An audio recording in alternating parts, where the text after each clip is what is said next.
So welcome everyone. So yeah, Patricia, have you got something to share? Please So share away. on a Thursday, I look after my one set of grandchildren, but they immigrate into Madeira in the end of June. Mm-hmm. And my daughter proceeded to tell me what's happened to her sister-in-law, whose child goes to Kes Prep. Okay. And yesterday at the Kes school, apparently about 20 gunmen arrived, they closed Really? some big gates at the school. Wow. And 20? At the with prep guns, or the high school? Prep. no, at the prep school, Wow. school.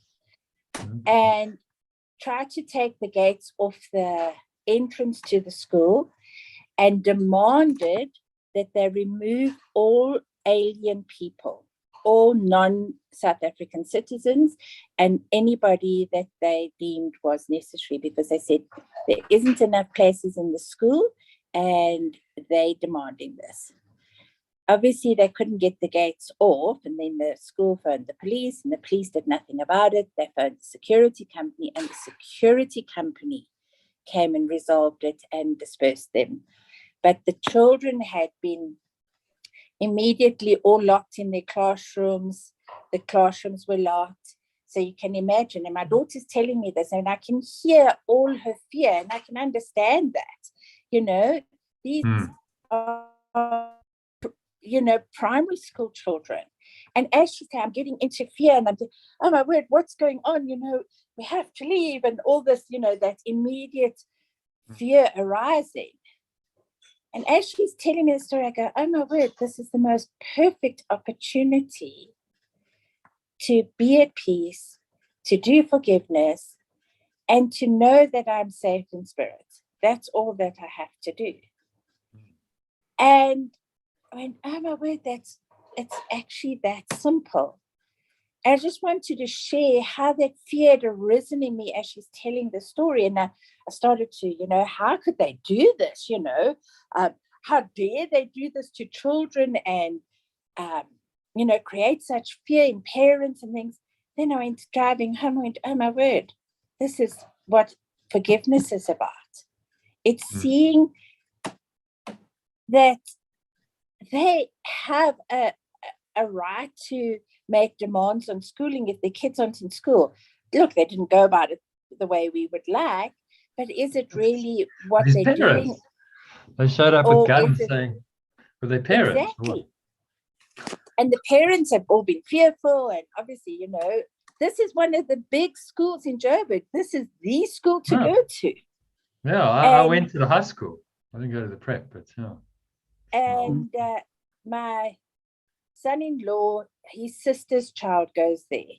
So they got home very late because they'd locked all the kids and they wouldn't let anybody leave without their parents. And you can imagine all the drama going on. But again, it just reminded me to just breathe firstly, just take a breath and calm down and just find forgiveness, even for those people, for what they're doing and saying they don't really understand. They're in fear too. And I just wanted to share that. Thank you. That's very interesting. That actually might be helpful for my visa appeal. Someone might use that because the British government will say, oh, well, it's fine. You could just come to South Africa. It's all fine. And it's like, oh, okay. Yeah, well, this is the kind of stuff that goes down here. Armed gunmen arrive and hijack the school, and the police do nothing about it. I mean, like, what kind of a society is that? But you just gotta go. It's all a dream, isn't it? It's just a crazy dream. But it was more about how I got into the panic, they have to go. There's no way I want my grandchildren to grow up. And then driving home, but actually, this is all about forgiveness. This is exactly what forgiveness is for. And the other thing I wanted to share with the group is I've been doing the course for a long time. But this is the first time in 15 years that I have the most resistance to the course I've ever imagined. Really? And I just wanted to share that as well. That's interesting. Okay. So maybe it's like another level, an invitation to go deeper, and the ego is resisting. It's saying, just stay on the surface. Don't go deeper. Just kind of, you Course in Miracles student, that's fine. But to really get this, to really accept this and have that deep mystic experience of oneness with God, that's when it really gets worried, doesn't it? Oh my goodness, this is, and if you're doing this kind of work, repeatedly every day, you'll find that it's going to take you there. It has to. It's only one way you can go. So it's good that, you're just aware of the resistance, and then you just go, okay, well, there's a resistance, but I know what it is. I know why it's there. And there's a great sign on my yoga studio in the toilet. It says, keep calm and carry on. I love it. I must take a photo of it and post it to the group. That actually was keep calm and carry on. But that was Winston Churchill's message to Britain during the war. They had it everywhere. Yeah. I know. Keep calm and carry on. It had like a royal signal there, yeah. So yes. It was like, okay, that must have been it looks old. So it must have been one of those old signs. It's like, but it's classic. Keep calm and carry on. And I think, today that story, my daughter's sharing that story, and she said, that's why I'm leaving. And immediately I began to see the fight and flight that this country's in, Some are fighting for their rights and others are fleeing because they're just terrified. Oh my word, that's exactly what what's happening here is this fight and flight. They're fighting for their rights. My daughter's fleeing because she doesn't want her children to live in this society. Oh my word, this is so obvious what's going on here. But I'm aware of the resistance, and I'm just saying, I'm going to see you. And I thank you for showing up, because, that's part of what it is showing up. And I just have to let it go. But since I told somebody else I was resistant to the course yesterday, it seems to have not been as bad today in doing my lessons and doing all the work. So sometimes we just have to acknowledge that it's there. And just carry on. Keep doing it, because he's saying to us in the workbook, beginning of the workbook, he says, look, you might actively resist these ideas, you won't believe them, none of this will matter, just do the exercise.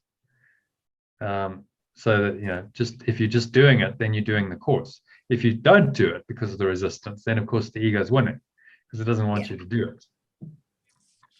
So anyone else got any kind of resistance arising? Because it's common.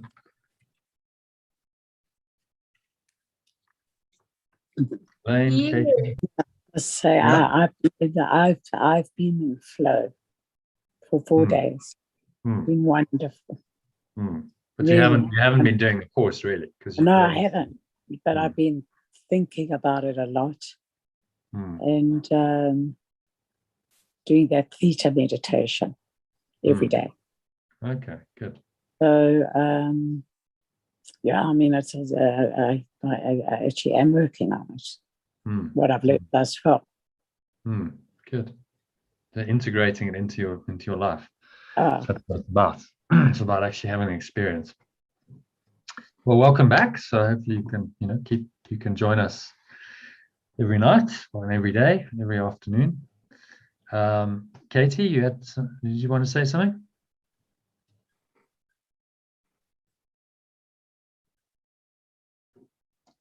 See if Katie's around. She did say something just now. Hi. Yes. I'm kind of being here. I want to still. I think I will be most of the time passive. Okay. I just want to listen in. Yeah. Did you want to say something? Yeah, I can relate to that resistance. Like right now, it's like, oh, I can join, but I can join late. I can join later. Yeah. Yeah. Okay, but you can also join now. Okay, I joined now. Yeah. Yeah. You can have a laugh about it because it's just the ego, isn't it? You observe it and you go, well, what would stop me from doing what's really helpful for me? Yeah, I Only the love this ego. energy. Hmm. Just being here is like the ego's like, no, you can, but you can, no. Mhm. Yeah, there's something about it connecting in a group that it does bring in a group energy, and this technology is amazing that allows us to do that. And there is a sharing of energy, around the world. You're in Germany, John's in the UK, various parts of South Africa, and it doesn't matter. We're all connected and sharing in like a field. So yeah, it's powerful stuff. Actually, what I did notice today was that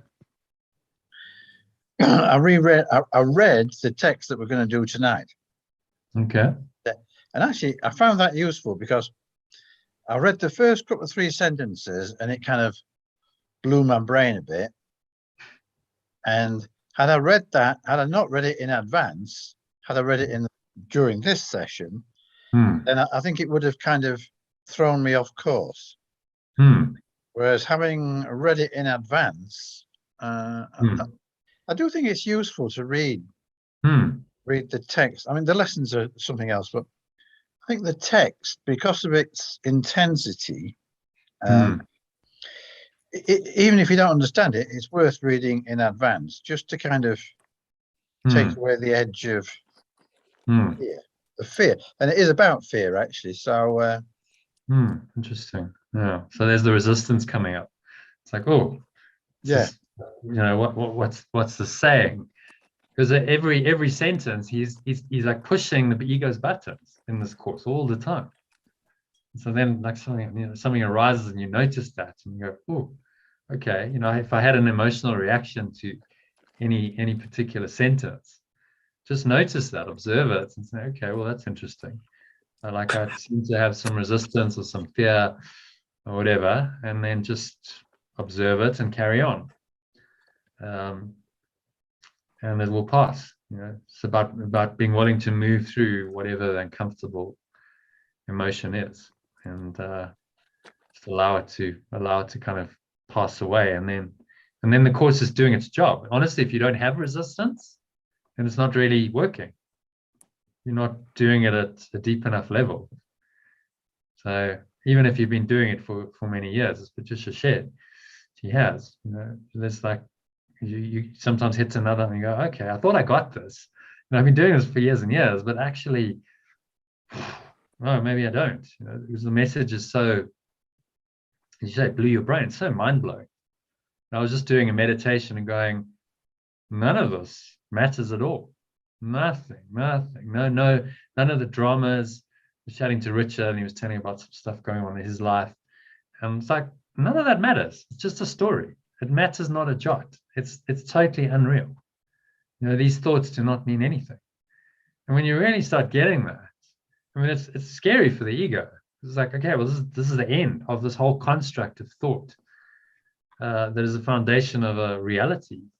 And yet, the freedom. Another part of you is like, but that's just so, that pure formless awareness that's inviting me into it is just delicious. It's like, I just want to go there. I don't want to stay in the turbulated thoughts and emotions of the ego and trying to work out all these dramas, and it's endless. It's perpetual drama in this world, and I'm tired of it. We get fatigued by it, and so then the invitation is, well, just go above the battleground, grow into that awareness, and surrender. This is what we're doing in these sessions. So I want to say something yeah. about that. Yeah.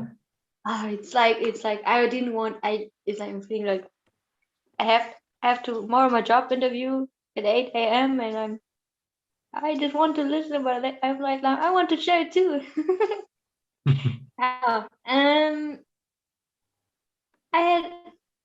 It's so amazing doing A Course in Miracles, and since I'm starting to don't buy into my own thoughts, I can see how I am also starting to apply to other people. Like he was someone, he was just a neighbor from me, and he was talking about his, like he was kind of upset, and I felt like I was starting to make him calm, and I was like, this is cool. And also I was calm with what he said and was like, this is, I can help him, we can help each other to unfold what we really want. And normally I'm used to feeling attacked, like he's taking my peace away. That was how I was observing him in the past.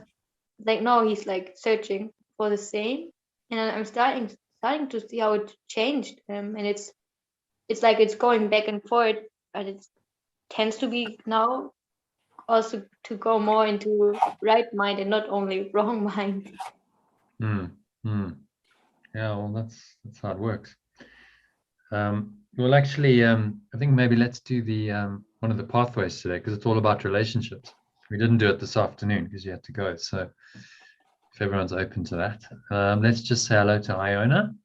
And ask her if she wants to share anything. Hi, Iona. Hi. How are you? I've been resting actually. Had a very short night. I think yesterday was so kind of dynamic that I thought we're still up at about 12 o'clock or 12 your time. As you messaged the group, so you're obviously processing it. Yeah, I was, and then up really early, so I've been resting right now. Yeah. Okay. Good. Anything else to share? Thank you for sharing that little miracle story. Did everyone read it, by the way, on the group? Yeah, I did. Yeah. Thanks. Yeah, it was. I can see I've got a big message from the woman concerned, and it's all good, and she's very, very amazed at the outcome. So yeah, it's good for everyone. Yeah, it's amazing. Yeah, really. A really good example of what a miracle is. It's a shift in perception, and then the transformation in the external. So the actual situation resolves in a very positive way because you shifted your perception. And if you hadn't shifted your perception, then it almost certainly would have been a different outcome. True. You created that. Because you were willing to say, okay, I'm going to let go of my need for a financial reward here, immediate financial reward. That then changes the energy, doesn't it? Yeah. And then they respond in kind and so on. But if you hold on, you say, no, I want the financial reward. Suddenly there's a there's a separation. Yeah, there seems far more to look forward to. Is that developing warm relationship? Yeah, it's going to go places. I know. Yeah, it's lovely. And so it was an unholy relationship, and now it's been transformed into a holy one. That ancient hatred, transformed into a present love. Yeah, it's amazing, and it feels so. You go like, why would I want to stay in the hatred when I can experience the love? And it's just a choice. Yeah. Because they also want that. Everyone wants it, really. No one wants to be stuck in hatred, even if they think they do. No one really wants to be, especially if they're Findhorn. I mean, they're likely to have, kind of a resonance with, you don't go to Findhorn unless there's some kind of spiritual resonance and higher consciousness and so on. So that, would be open to it. And then you just work the miracle through your own transformation of perception. So it's really, really good story. And thanks for sharing it. If anyone's got anything to share, post these things on the group, because it's for everyone. Then everyone can learn from it and go, wow, that's amazing. These miracles are happening kind of real time. And that's what it's about.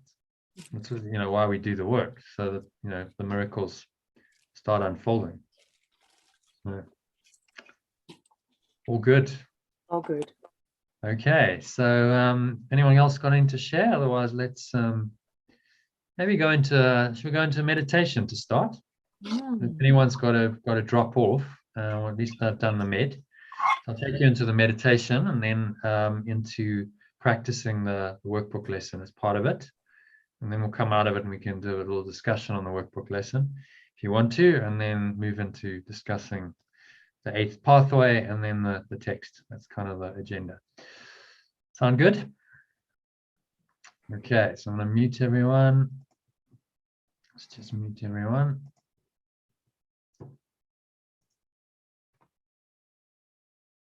All right, so just sitting comfortably, feet shoulder width apart.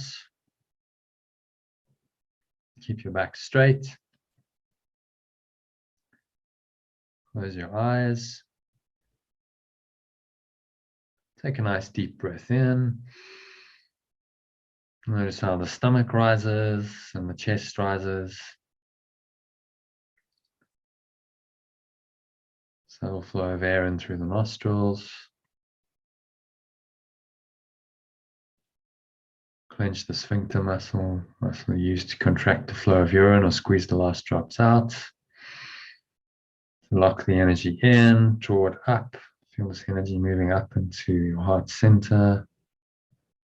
Put your hand on your heart, connecting with your heart space. And then draw it up into the crown of your head. Pausing at the top of the inhale. And now you're just going to check in, scan your mind. So just noticing any thoughts, any emotions going on, particularly thoughts. And as you scan your mind, remind yourself that this thought about whatever it is or whoever it is does not mean anything. This thought does not mean anything. It's like the things I see in this room, and you can briefly open your eyes and just look around and notice the things in the room. So the thoughts and the things that we see, our perceptions, are connected. And now you're just going to close your eyes again and exhale and release. Out through the mouth. And you have a sense of letting go. That thought is just a cloud pattern blowing through the mind. You let go of any attachment to it. Doesn't matter whether it seems to be a good thought or a bad thought. All these thoughts are ultimately unreal. Any thought based on separation is unreal. You blow it all away. Pull the lower stomach into the spine. Expel the last remaining air out. And you just rest here in stillness and quietness. The gap between breaths is a gap in the mind that opens up. So feel that gap arising. Spacious awareness. Notice how nice it feels. And then you breathe in again. Deep, slow, full inhale in through the nose. Notice how the stomach rises and the chest rises. There's the subtle flow of air in through the nostrils. So again, scan your mind for whatever thoughts are there. The good, the bad, and the ugly. Whatever the thought is, just apply today's idea to it. And any emotion that goes with that. So notice any feeling in the body. The way to notice emotion is notice sensation in the body. So noticing anything showing up, maybe a slight contraction in your stomach, clenching of your jaw, clenching of your fists. Notice the subtle cues, because that tells you whether there's an emotional charge. So thought and emotion become the chains that the ego uses to bind us. Any thought we really believe in inevitably has a strong emotion attached to it. And so now you're unbinding those chains, freeing yourself from them. So as you exhale, just have a sense of releasing, just blowing all of this away.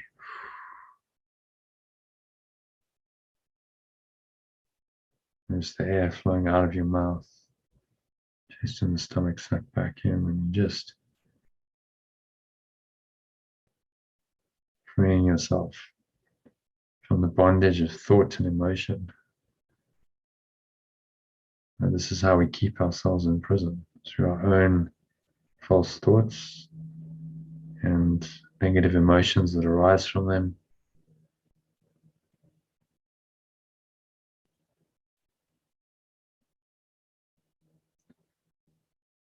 Just be prepared to let all that go. You can always pick it up again after the meditation if you really want to, but perhaps in letting it go, you will find a peace that is so delicious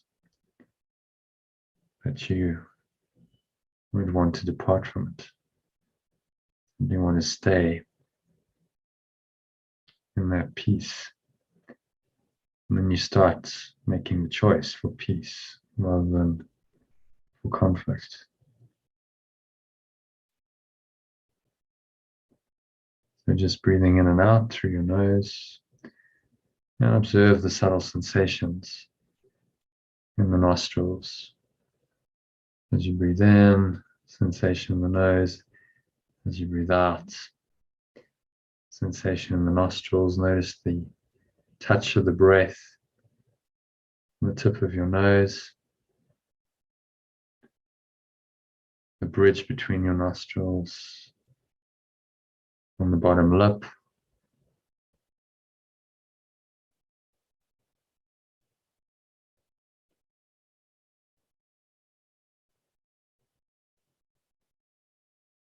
and just noticing whatever's arising.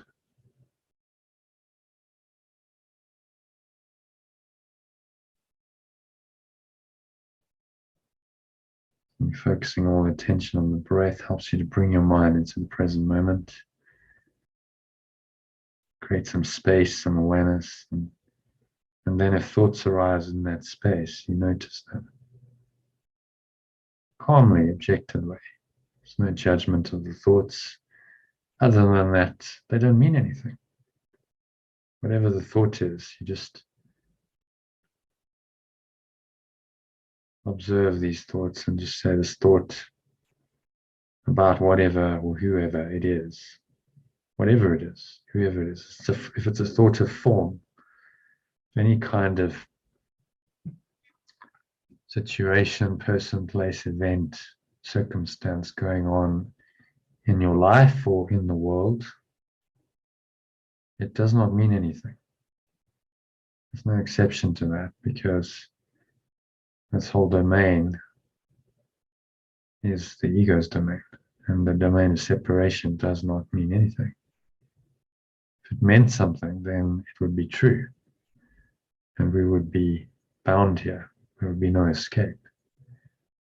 So this is your freedom. Recognize that. If you find resistance to this, just remind yourself that this idea, this single idea, adopted and perfectly held in mind and practiced for all your thoughts, would free you completely from all pain, all suffering, all sickness, and ultimately death. Free your mind into the oneness and the light that it is. That is its true nature.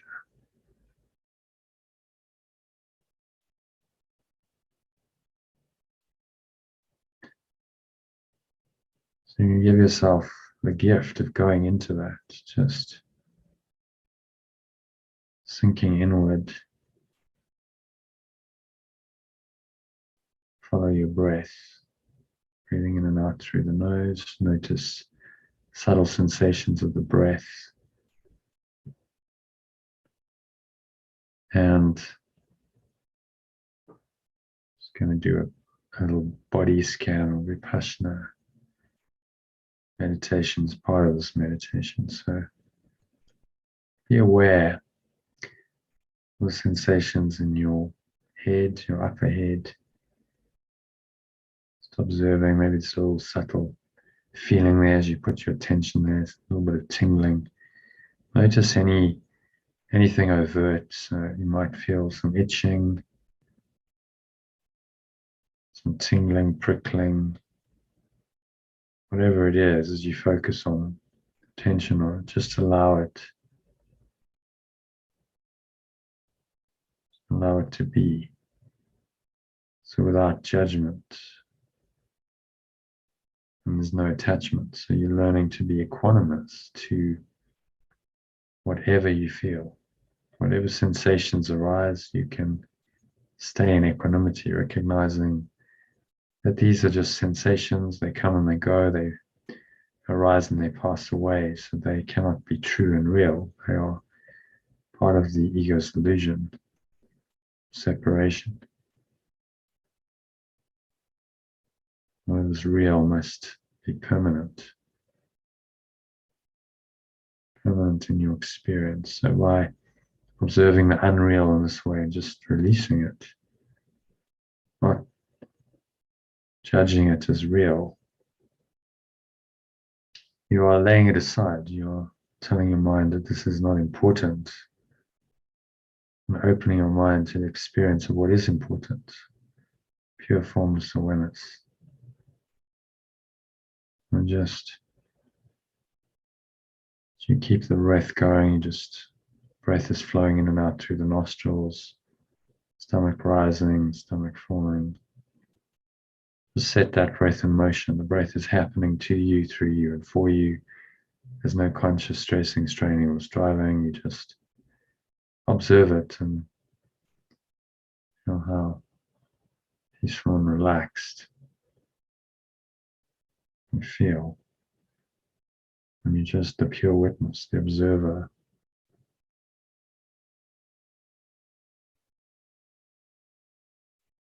Observer of everything. So just notice, observe the body, scan the body from the crown of your head down the back of your head.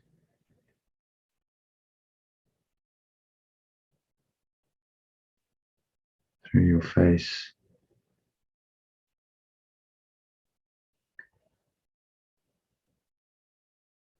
Notice any tension in your face and your jaw. Equanimously, dispassionately, just observe it. And as you observe it, you might find the subtle letting go, just a tingling, and there's a sense of maybe a release. If there's any tension that you notice, your neck and shoulders, just breathe into it, observe it, notice how it feels, and then you exhale.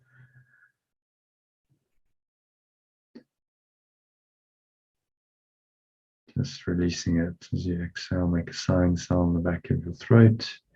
It's the Ujjayi sound, one of our breathwork lessons. So you're fogging sunglasses, you keep your mouth closed. Notice that sound, notice sensation as you exhale. Maybe you drop your shoulders down. And you just feel, wow, it's just relaxing. Maybe there's a tingling sensation flowing through your neck and shoulders right now. Just be aware of that. And carry on.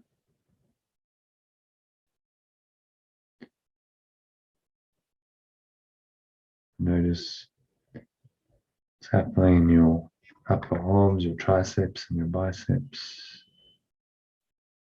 Notice what's happening on the surface of the skin, and then penetrate through the arms. So from the one side to the other, there's a field of energy there. Feel maybe a warmth, tingling sensation. It's very pleasant. If there's anything on the surface of the skin that's irritating, just observe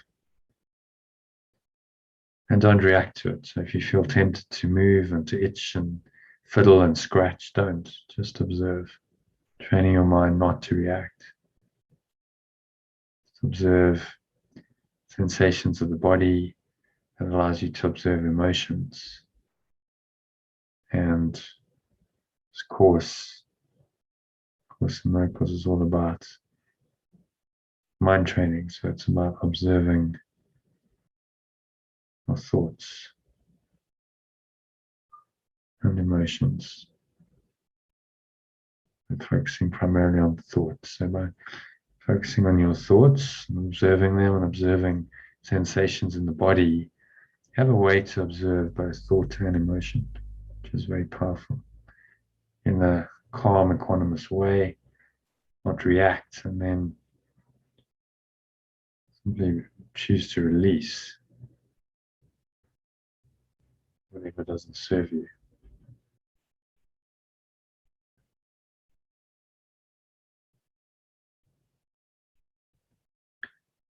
So notice the sensations in your arms, upper arms, your triceps and your biceps, and your elbows, your forearms, your wrists, your hands, your fingers, and the weight of your arms, just hanging lumpily and heavily off your body. Getting more and more relaxed with each breath.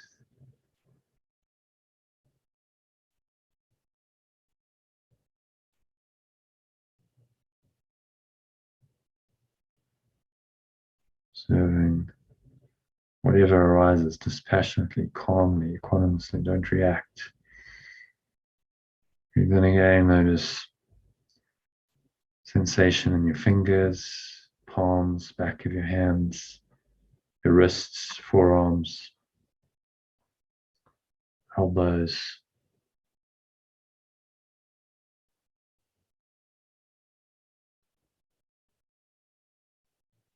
Upper arms, triceps and biceps.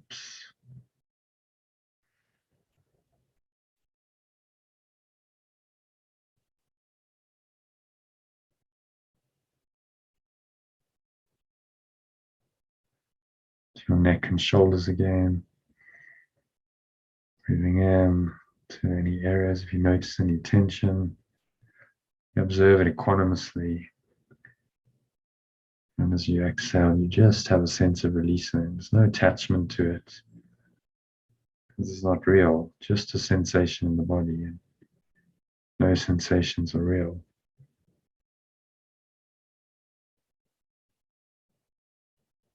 So you exhale, observe maybe a tingling, dropping of your shoulders and your neck, a releasing of tension. Notice how that feels. As you drop your shoulders down, you just notice the sensations in the back, the upper chest, down to your middle back, chest into the lower stomach,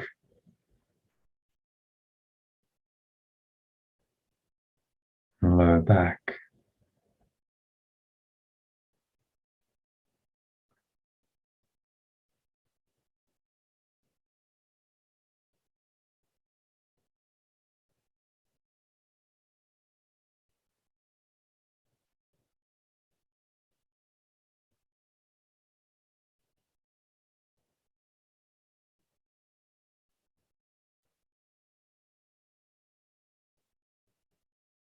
Observing sensations on the surface of the body, any kind of tingling, itching, prickling, and you observe penetrating into the body. So from the one side to the other, the back to the front, go within and you notice there's a flow of energy, a little subtle tingling of an energy. So notice that you're tapping in to the very life energy, life essence of the body, the life essence that precedes form. Just observe that in your stomach, in your groin. It's a nice, warm, comforting feeling, and it's always there. The very essence of life is in every cell, every muscle, every part of your body. Most of the time we're preoccupied in our minds, and so we don't notice. So now you're finally noticing. Notice the sensations in your legs, your upper thighs, the back of your thighs, your knees, your shins, back of your shins, your calves. Notice any sensations, just whatever the tingling is, the itching, prickling.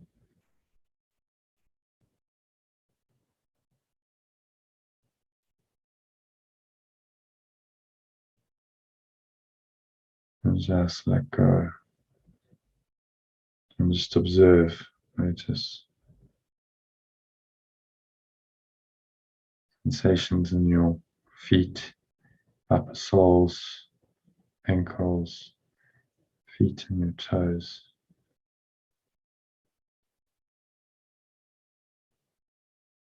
Zoom out and just notice the whole body. Whole body is just a field of energy, and you can observe it holistically. Now, in the breath, you're going to sweep your awareness from the tips of your toes. Breathe in. Notice your feet and your ankles, sensations in those. And your calves and your shins. Breathe in again up through your knees, your thighs, upper thighs, back of your thighs. And then again through your buttocks, your lower stomach, your groin, to the lower stomach, up into the chest. And just feel this connection in your heart center.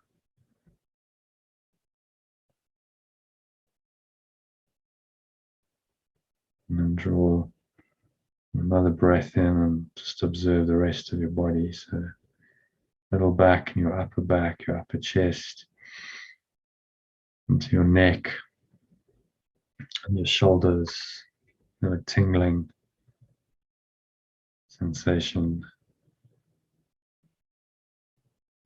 rising up the back of your spine into the crown of your head.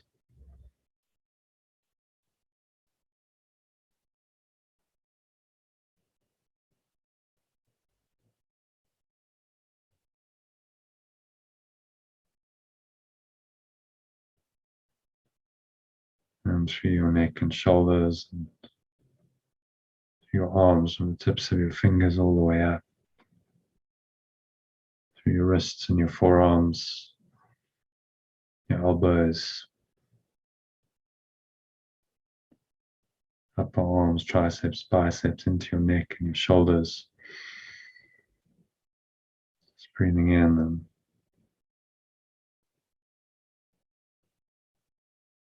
hold the breath briefly, just zoom out. Notice your entire body. It's one energy field, have a sense of the whole thing. It's all connected, these different body parts and the different sensations. All really one thing, it's one feeling or experience, the body. You notice what that feels like. Now,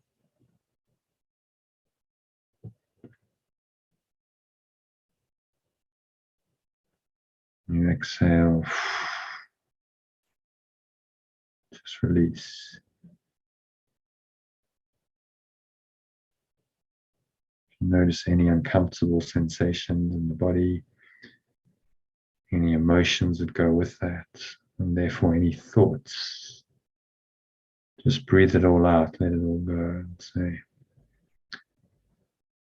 this thought about and this emotion, a connection with whatever it is, does not mean anything.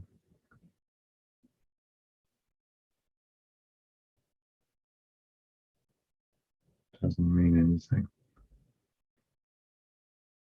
Therein lies the peace of God.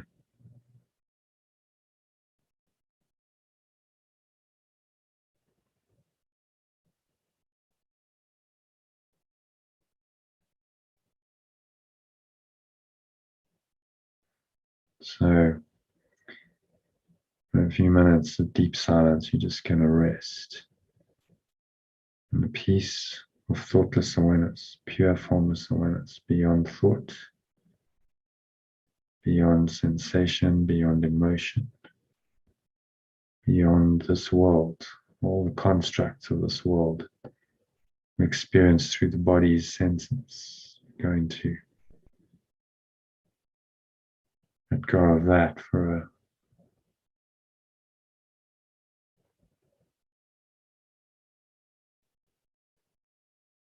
few minutes of deep silence. Just experience God, your own pure formless awareness, as it always has been, as it is now, as it will always be. And it's just arising in your awareness now. And you sink into it and you merge into it. Let it call you into itself, so your awareness becomes it. There is no other awareness, only this awareness.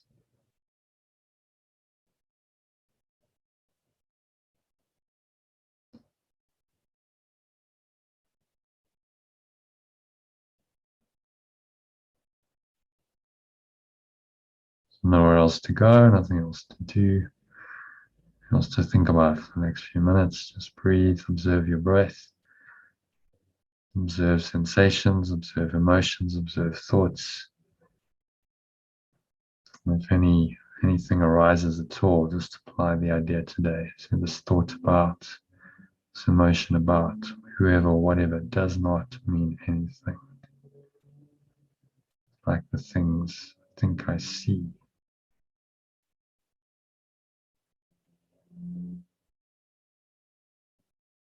In this room, wherever.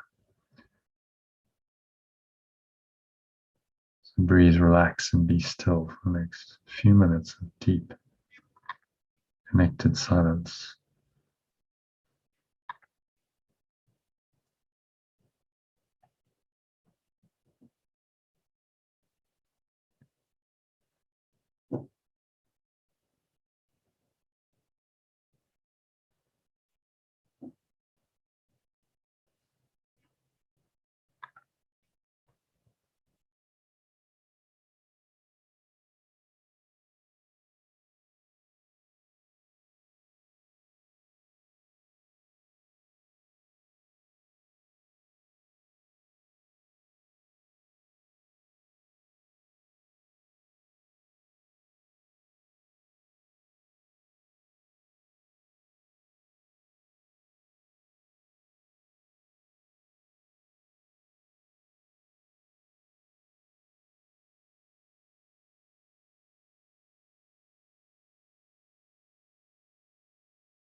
And if any thoughts arise, any emotions, any sensations, just observe autonomously. Remind yourself that these thoughts do not mean anything. I like the things I see in this room, in this world, on the same level of illusion, construct of the mind, designed only to cover over my pure formless awareness, create a veil of illusion, get me into believing that I am a separate self. You're going to lay all that aside, blow it all away, the breeze of your breath, the nothingness that really is. And just surrender. Let it all go. Hold nothing back. Just give it all over to God or pure formless awareness for the next few minutes of deep silence. Allow yourself to experience whatever is there for you to experience. Next few minutes, deep silence.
And so gently coming back to an awareness of the body and the breath, senses,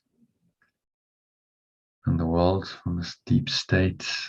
On the count of 3, and bring yourself back. Follow the breath, follow the body. Same way we went into the meditation, come out. So on the count of 1, breathe in, notice the stomach rise and chest rise. Subtle flow of air in through the nostrils. Pausing at the top of the inhale. Scan your mind. Scan your body. Notice any sensations, any emotions, any thoughts. And if there's anything there, it's not just pure formless awareness, notice and you release. Just let it go. You can use today's lesson to help you. This thought about whatever or whoever, this emotion about whatever or whoever, does not mean anything. It's like the things I think I see in this room. And you just let it go. You exhale. Blow it all away. Notice the air flowing out. Chest and the stomach suck back in.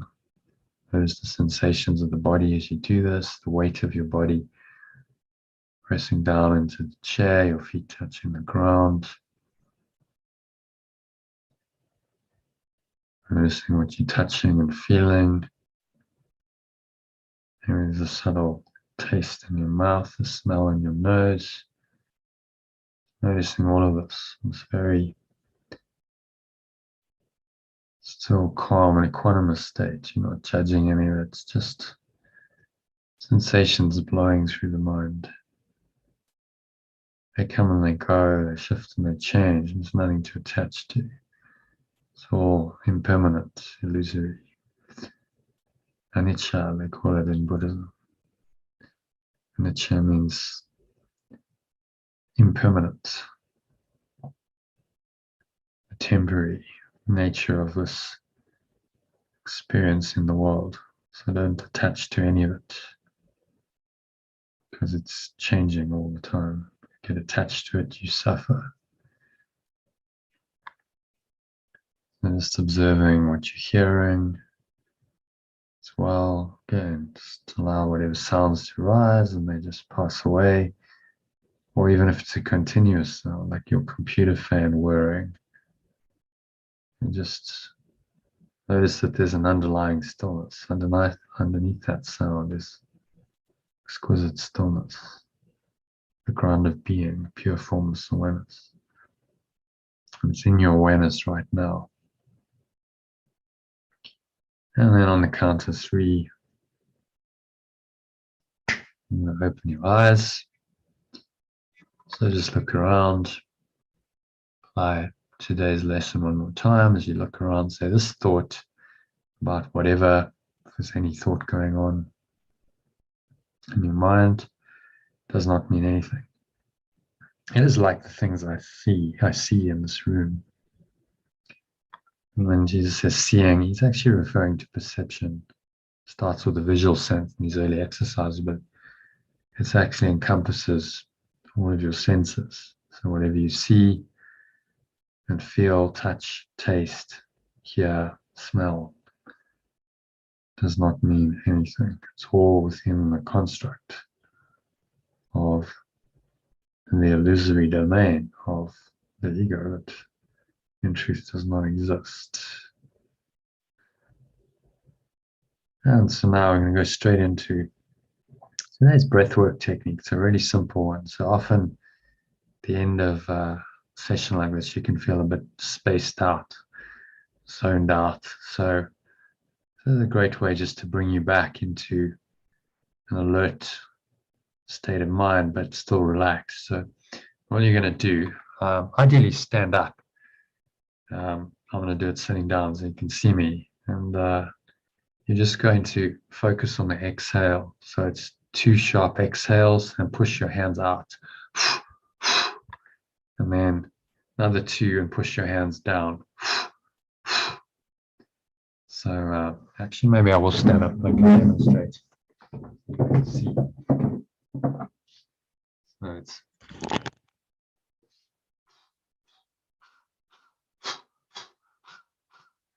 and just do that for, let's do it for a couple of minutes, just see how it feels.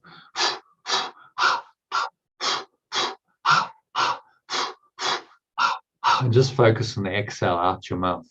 Don't have to worry about the inhale that happens of itself. Just do the movements and the breath. And you should notice maybe a little bit of tingling, a little bit of zinging. So speed it up a bit for another 30 seconds. So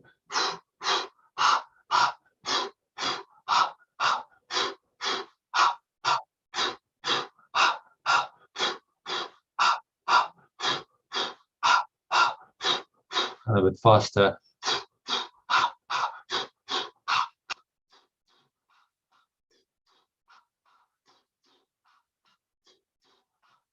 And a bit faster still. So just another 30 seconds and then we'll end it.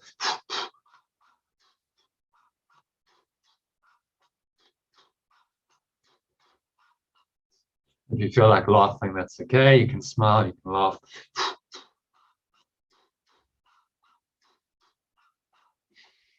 And then you can stop, take a nice deep breath in, sit back down.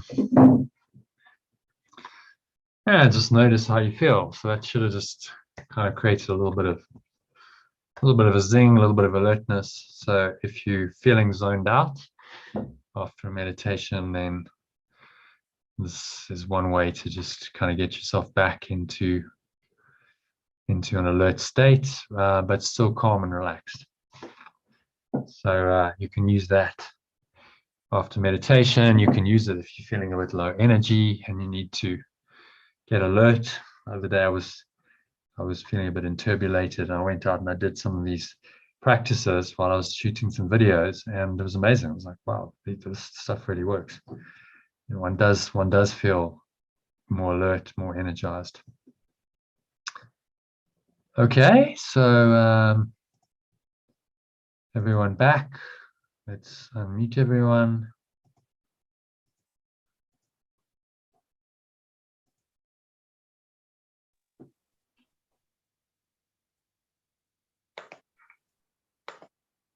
Everyone's still there? Yes. Yeah. Did you manage to do the breathing? No. Okay. Do you want me to go through it again? Yeah. Yes, if it's okay with everyone else. Yeah. Okay. So How do I do it? ideally you stand. Okay, I stand. Yeah. Yeah. So you stand up and you just focus on the exhale. So you push. Inhale. No, the exhale. So it's Exhale. just two sharp exhales out your mouth, and then you push your hands outwards, right? So that's two, and then you do another two, and you push your hands down. You can make kind of a ha-ha. And you just do that for as long as you feel comfortable, 30 seconds, a minute. And you find you should find a little bit of energy, a little bit of tingling. It's Okay. it's just a way of getting back into a kind of focused state. So you're still relaxed, but you're just a little bit more alert, because if you do a deep meditation like that, you can feel a little bit spaced out. And kind of, because you're coming out of that deep sort of alpha, maybe even theta state. So this kind of brings you back into alertness, but still there's a relaxation. I feel Just a dizzy bit of when I movement. do that. Yeah. Okay. Maybe So I do it too you're strong. not really breathing. Yeah, well, so it's interesting because you are expelling carbon dioxide, so it changes the oxygen balance in your blood. So maybe that's why. Just go, see if it works for you, and you don't need to do it probably for more than a minute, just to get that effect of like coming back into a state of alertness.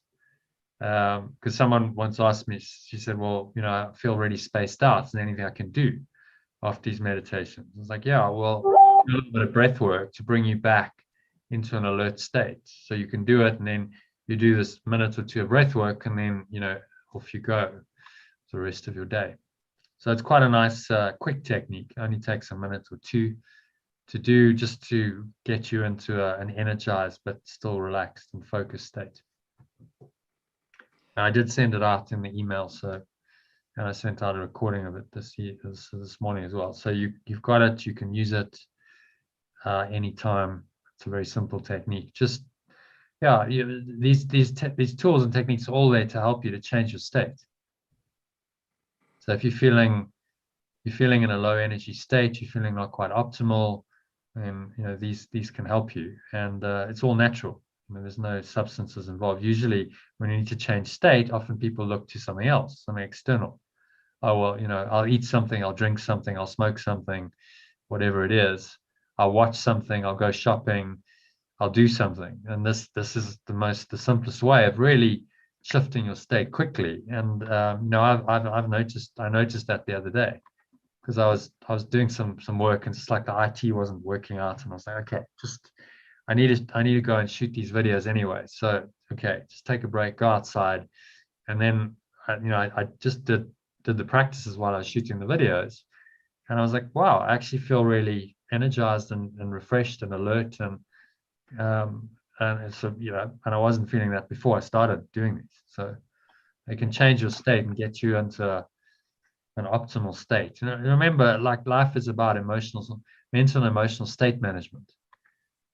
So, you know, if you're not in the right state, then your first priority should be, okay, let me get myself in the right state, because everything happens within that state. So your thoughts, your emotions, your behavior, your words all come from your state of mind. So first priority, reset state, get into a better state, which is now being guided by the spirit, by oneness rather than the ego.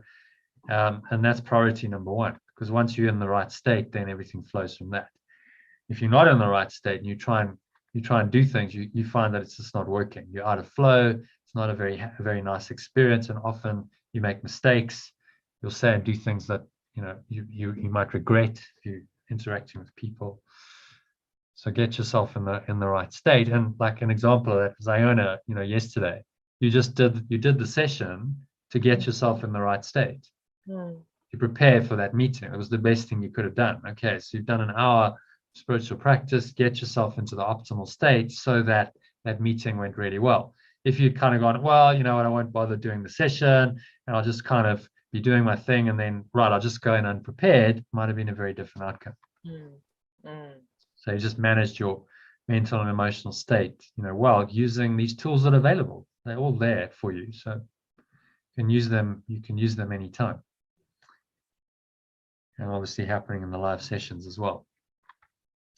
Okay, so any questions on that little breathing technique? It's pretty simple, but quite powerful. Any questions on the meditation? Body scanning. You're getting into the body scanning. Does that kind of work for you? You're just observing. If you find thoughts arising, that's all part of the process. If thoughts arise, it's normal.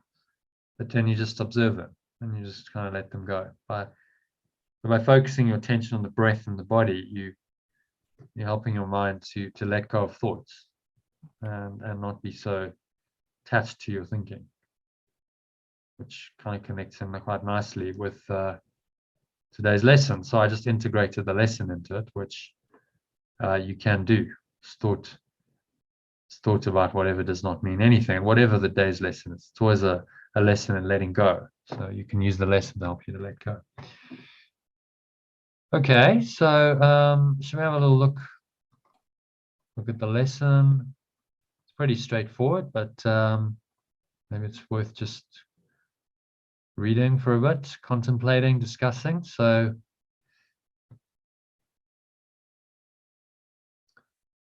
anyone like to read the first? I can read. Okay. If you can read the key idea for us. These thoughts do not mean anything. They are like the things I see in this room, on the street, from this window, in this place. Okay. So anything, it's a pretty simple idea, but it's quite radical. My thoughts don't mean anything. And then he connects the thoughts to the things you see. So saying these are in the same order of reality. They're like the things I see, and we've just done 3 lessons on seeing. You know, nothing I see means anything, given everything I see, all the meaning it has for me, and I do not understand anything I see. So he's prepared us now to go into thought. Starts with perception, and now moving into thought, and connecting thoughts with perceptions, saying these are in the same order of reality, and that reality is meaningless. These thoughts do not mean anything, and that's neither do the things I see in this room. Okay, so any thoughts or comments on that? No? All right, so Fine. John, if you want to read the next paragraph for us. Unlike the preceding ones, these exercises do not begin with the idea for the day. In these practice periods, begin with noting the thoughts that are crossing your mind for about a minute. Then apply the idea to them. If you are already aware of unhappy thoughts, use them as subjects for the idea. Do not, however, select only the thoughts you think are bad. You will find, if you train yourself to look at your thoughts, that they represent such a mixture that, in a sense, none of them can be called good or bad. This is why they do not mean anything. I think it's interesting, this idea of observing good thoughts as being not worthy of pursuing and worthy of considering just a passing thought, because I think it says somewhere else that they are positive, good thoughts are but a reflection of what is beyond them. So I think that's interesting, actually. Yeah, in the next paragraph he says that they're just Okay, right, okay. shadows of what lies Oh beyond. yeah. Okay. Hmm. Yeah. Yeah, Okay. he's trying to get us out of. I mean, the ego is cunning, because it doesn't just give us the bad, because then this reality would be intolerable. Like, well, there's only bad. It would be obvious that, you know, this isn't the place we want to be. It gives us the good as well. Apparently, it says, oh, you know, that's a nice thought.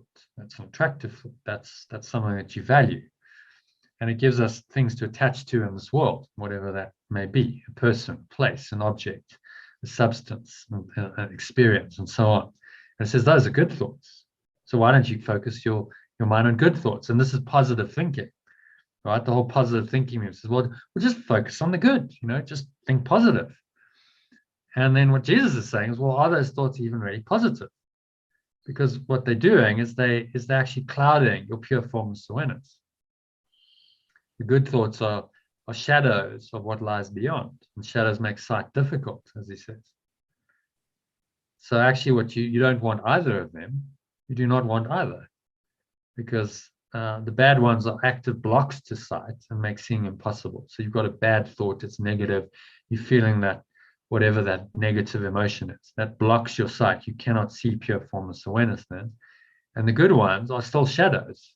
So what tends to happen with shadows is we then pursue them. We think the shadow is real, instead of saying, well, the shadow is also illusory. Beyond the shadow is the light. You know, the shadow is just a reflection or a consequence of the light from which lies beyond. And that's where he's asking us to go. So don't get caught up in good thoughts, pursuing good thoughts, because if we do that, then we still make time and space real. If I'm always pursuing good thoughts, and they're thoughts about time and space and what I think is going to be good for me in this world, then I'm still attached to this domain. In fact, desire, as the Buddha noted, is the source of all suffering. So we might think that what we desire is good, but in fact, it attaches us into this world still. And so he's looking for that equanimity, which in the Vipassana, that's what it's about, just finding this equanimous state where you can observe your sensations, you can observe emotions, you can observe thoughts, and you simply don't react. You simply allow them to blow through. They've got no sticking power in your mind. You don't develop them, you don't attach to them, you just notice them and you just let them blow through, and you return your focus to the breath and to the body. And that starts to undo the power of the thoughts to affect you. Okay, so any further comments on that? No, I think that's good. Yeah. And so number 2, anyone want to read that? So Iona, perhaps read that for us. In selecting the subjects for the application of today's idea, the usual specificity is required.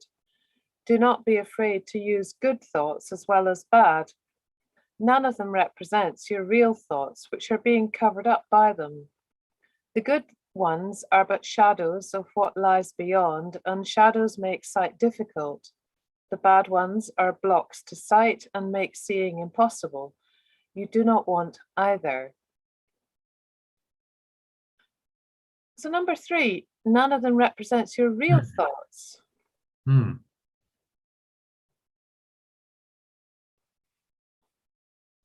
Yeah, you're not sure what you mean? No, I'm not sure about that, which are being covered up by my real thoughts. And what do you think is referring to as your real thoughts? The at-one-ment. Yeah. The real thoughts come from that one-ment. So Yeah. you might be thinking, I am one with my brother. And that's still a thought in kind of time-space construct, because there's still an idea of, me, my brother, relationship, whatever. But it's the reinterpretation of the situation from the perspective of oneness. Now that's a real thought. And even then, beyond that, in true and perfect oneness, there is no subject-object thought at all. The Holy Spirit's reinterpretations are not necessary there. There's just pure formless awareness, a total experience of love, of that pure, perfect oneness. Is that thought? In the way we think of thought, that's not even thought. It's beyond thought, really. Because there's no subject-object thought. I perceive this, and I'm thinking about seemingly separate things and objects. That's how we think of as thought. And what he's trying to get us introduce us to the idea of here is that there's something way beyond your conscious thought, what you think of as thought.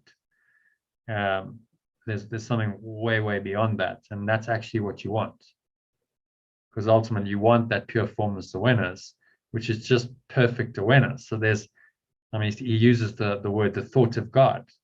Okay, that pure formless awareness is the thought of God. It's not a thought in the sense of what we think of as thought. Oh, well, I'm thinking about going shopping, or I'm thinking about this person, or I'm thinking about what I've got to do.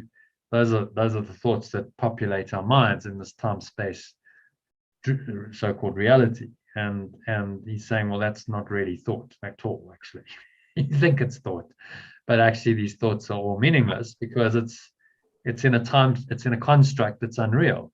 Right? The illusory thought of separation then leads to all these further illusory thoughts about the illusory world that you've created. And what I like here is he's connected the thoughts with the things. So what you see and what you're thinking are in the same order of reality. That's what he's trying to tell you. They're not separate. Your thoughts about the things are in fact what made the things. And now those thoughts perpetuate the things. They perpetuate the reality in which things seem to exist. Because that's how the ego set it up. So we have to start questioning it all, saying, no, these thoughts are not real. And the things I think I see here and that I think I'm thinking about are not real. Now, what you think is not really true and real. It's quite a major exercise. It's again like he's diving straight in the deep end, lesson 4. Because if you really got this, you really understood this, then you would be free. You would be enlightened. If you really understood my thoughts do not mean anything. Mhm. And they're just like the things I think I see in this room, because I think I'm seeing them, but am I really seeing them? Right? I seem to have a perception with the body's eyes. But if that's all a construct of thought, if this is all projected thoughts, because that's really what quantum mechanics is saying, this is a construct of thought. It's energy. Energy is what's energy? Energy is projected thought. So it's all thought. It just seems to be external thought, crystallized thought, now in some kind of external form. But actually, it's all my thought. And so none of it means anything, whether it's internal thoughts or I see these thoughts as external, it's all the same. It's all thought. And he's saying you see them as different, but in truth, they're not different. The internal and external world are not different. It's all a form of thought. And all these thoughts do not mean anything. So yeah, that doesn't blow your hair back a bit. Whoa, okay. All right, Jesus. So you're going to move on to number 3. So Elaine, if you can read that for us. If you can read on your phone. See if she's still around. Elaine, you still there? Yeah, I am here, but I've lost the video. I've only got Okay. Well, that's all right. Can you read the screen? no, You can't. because I've got sound. Yeah, it just Right. says your video stopped. I don't Oh, know. really? Okay. Yeah. Can everyone else still see me? Looks like you can. Yep. Oh. Okay, so we'll move on to Katie then. Yes. Patricia, Katie, Patricia hasn't read actually. Let's ask. Patricia's still there. Patricia, you want to read paragraph 3 for us? I don't know if she's still there. We see a fan going. Okay. I don't know where Patricia is. So, oh, there we go. She's come back on stream. I was muted. Do you want to read number 3 for us? This is a major exercise and will be repeated from time to time in somewhat different form. The aim here is to train you in the first steps toward the goal of separating the meaningless from the meaningful. It is a first step in the long-range purpose of learning to see the meaningless as outside you and the meaningful within. It is also the beginning of training your mind to recognize what is the same and what is different. Okay, anything stand out for you there? The aim here is to train you in the first step towards the goal of separating the meaningless from the meaningful. Yeah. I just wanted to add something about what was said before about the thoughts we think with God. As we go through the course, there's a whole section on that the thoughts we think with God are our only real thoughts. So it's quite interesting that it already starts coming up here. Yeah, I mean, he does really dive. He's taking us in the deep end from the start, really. I mean, these initial lessons are profound. In fact, they contain the whole workbook. So every day, I just remind myself of the first 7 lessons. It's just part of my kind of morning practice. Because it's a foundation. They're saying this is the foundation stone of the entire thought system. If you can adopt the first 7 lessons and just live them, then you've kind of got it. So in each lesson will take you into the truth. That's the way these lessons work. Each one will take you the whole way if you fully accept it.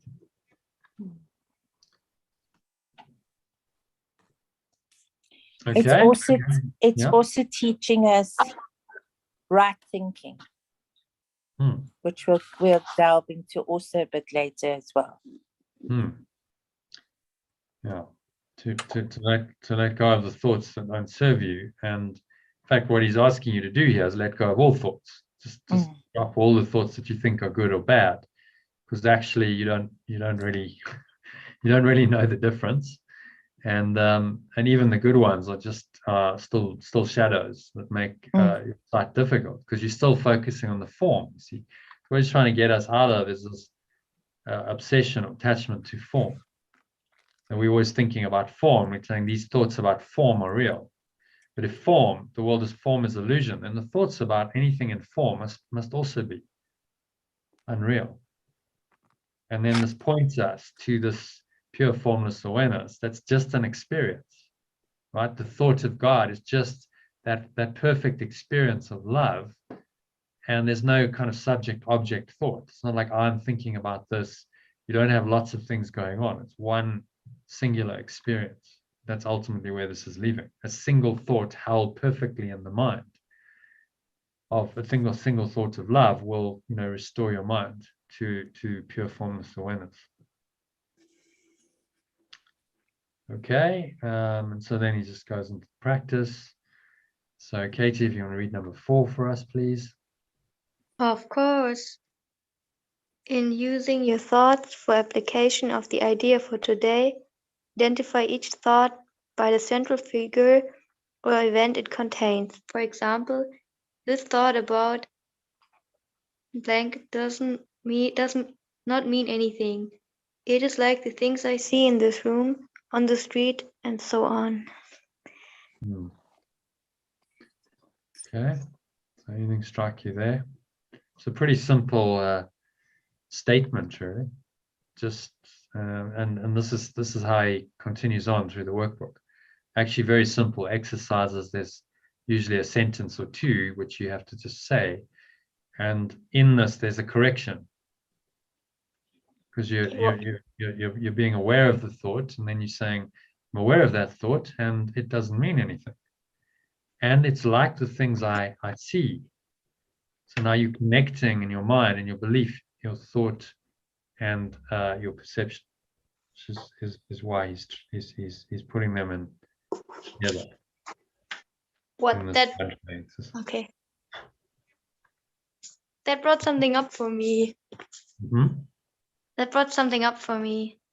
Yeah. Maybe that's something which is not something to put like to discuss is too much, because I think it will be a topic later when we go into the text. I was talking with a Course in Miracles student about how he was using numbers, like math for as an analogy for how the tiny mad idea and the separation occurred. And one part of it was like we didn't know, like the ego didn't know God and made God to 0, like 0 is a blank, like there is the idea that can be even grasped with the mind. And then created like 1, like there has to be something to fill it with. And then okay, now we have to split 1, and then we got 2. We got like 2 and 3 and 4 and 5 and all that. Yes, and then a whole system. It's quite complicated. Mathematics is another system of the ego. So 2 plus 2 is 4, and it's all quantity. You're dealing in the quantities of illusion. And this is here like didn't mean anything. Like all your numbers are gone, even 1 is gone. So it's like, okay, now I'm back here and thinking about 0. So and it's like I see how the fear is coming up, like because 0 is more close to nothing, like there is something I didn't know about. It can't grasp with mine. 0 is the unknown, isn't it? It's the infinite unknown. It's like, so what's in 0? What's in nothing? But we have resistance to it. I once listened to a talk by a quantum physicist, and he's going on about like quantum physics, and he's very eloquent, and he's obviously very bright, and he's talking about like how it's evolved and the standard models. So now we've got all these equations that explain it. And then he says one sentence in the whole talk. It was about a 55-minute talk. I'll send it out at some point in an email. He says one sentence, which is like a mind blower. like just stop there. But he doesn't. He just carries on. He says, well, beyond time zero, he's talking about the Big Bang now. Okay, so beyond time zero, we don't know what happened. Okay, we don't know anything basically. And then without a pause for breath, he continues on. I was like, whoa, just stop there.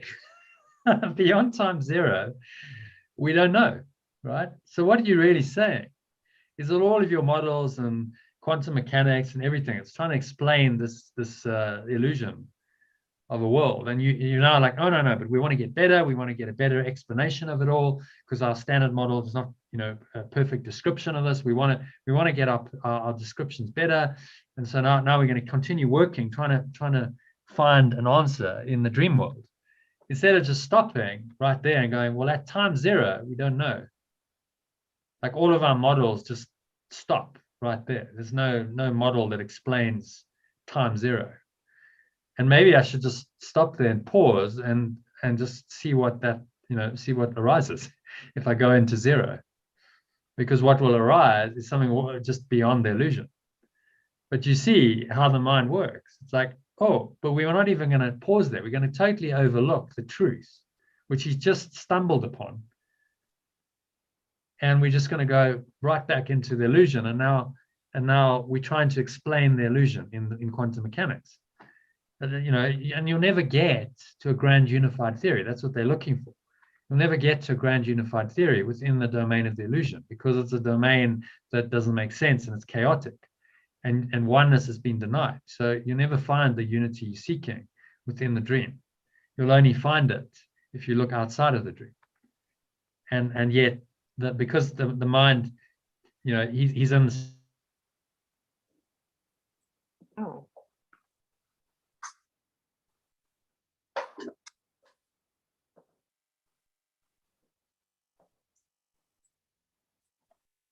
I'm still here, Iona. Yeah. We're Yeah. all here. Uh-huh. Anybody else? We're all here. I'm here. Yeah. Anybody out there? Mhm. I'm here. Wow. I just really, I think it was a Big Bang. Big Bang. Where am I? Where am I? Who am I? Yeah. Wow.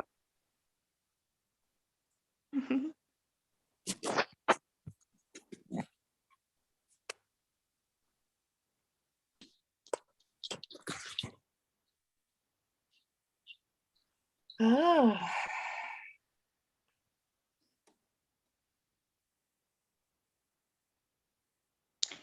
We can. What should we do? I can read on with the lesson. yeah, do that. Yeah, that's good. Okay. Uh-huh. I think He's there. he's muted. Yeah. Okay, there we go. Perfect. You probably can't see me because I'm in the dark. Yeah. We're all in the dark. That's so interesting. As I'm talking about time zero and like the lights go out. Funny how the ego works. So yeah, hopefully Want to see your I'm on a light. mobile signal. We see your light. See my inner light, yeah. You can hear me. So yeah, so we'll continue. Hopefully it'll be okay, even though we're doing it in the dark and you can still see my screen and stuff. So yeah, let's Screen. sorry, let me just get back into screen sharing mode. Oh my god, now I can see you. There we go. Yeah, okay. So All of the light of the screen. oh, slightly, yes, I see. I'm kind of like in this gloom. I need to get some lamps or something. When the power goes off, a little bit of light might be helpful. But anyway, it doesn't matter. We can continue because you can hear me and sort of see me. So yeah, where are we? Paragraph 5. and then we're pretty much done with this. Paragraph 5 and 6. So Patricia, you want to read those? Yeah, I can read it. You can Also use the also idea for particular the thought. idea for a particular thought that you recognize as harmful. This practice is useful, but is not as suitable for the more random procedures to be followed for the exercises. Do not, however, examine your mind for more than a minute or so. You are too inexperienced as yet to avoid a tendency to become pointlessly preoccupied. Mm. Mm. I'm glad he notices that we are too inexperienced as yet. So he's kind of coaching us, saying, okay, this is where you're at, and I understand where you're at. So, you know, this is how you're going to do these exercises, and not, you know, asking us to do maybe what we can't do yet. And then he says, further, since these exercises are first of their kind, you may find the suspension of judgments in connection with thoughts particularly difficult. Not repeat these exercises more than 3 or 4 times during the day. We will return to them later. So these are just the initial stages. Saying like, yeah, you're going to do this.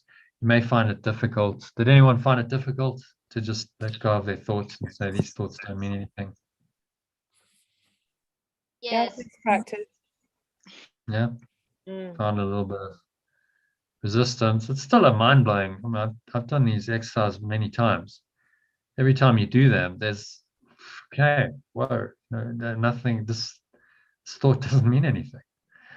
Thinking about that, okay, that doesn't really mean anything. And that doesn't really mean anything. If it doesn't rock your world a bit, then you haven't really understood the exercise.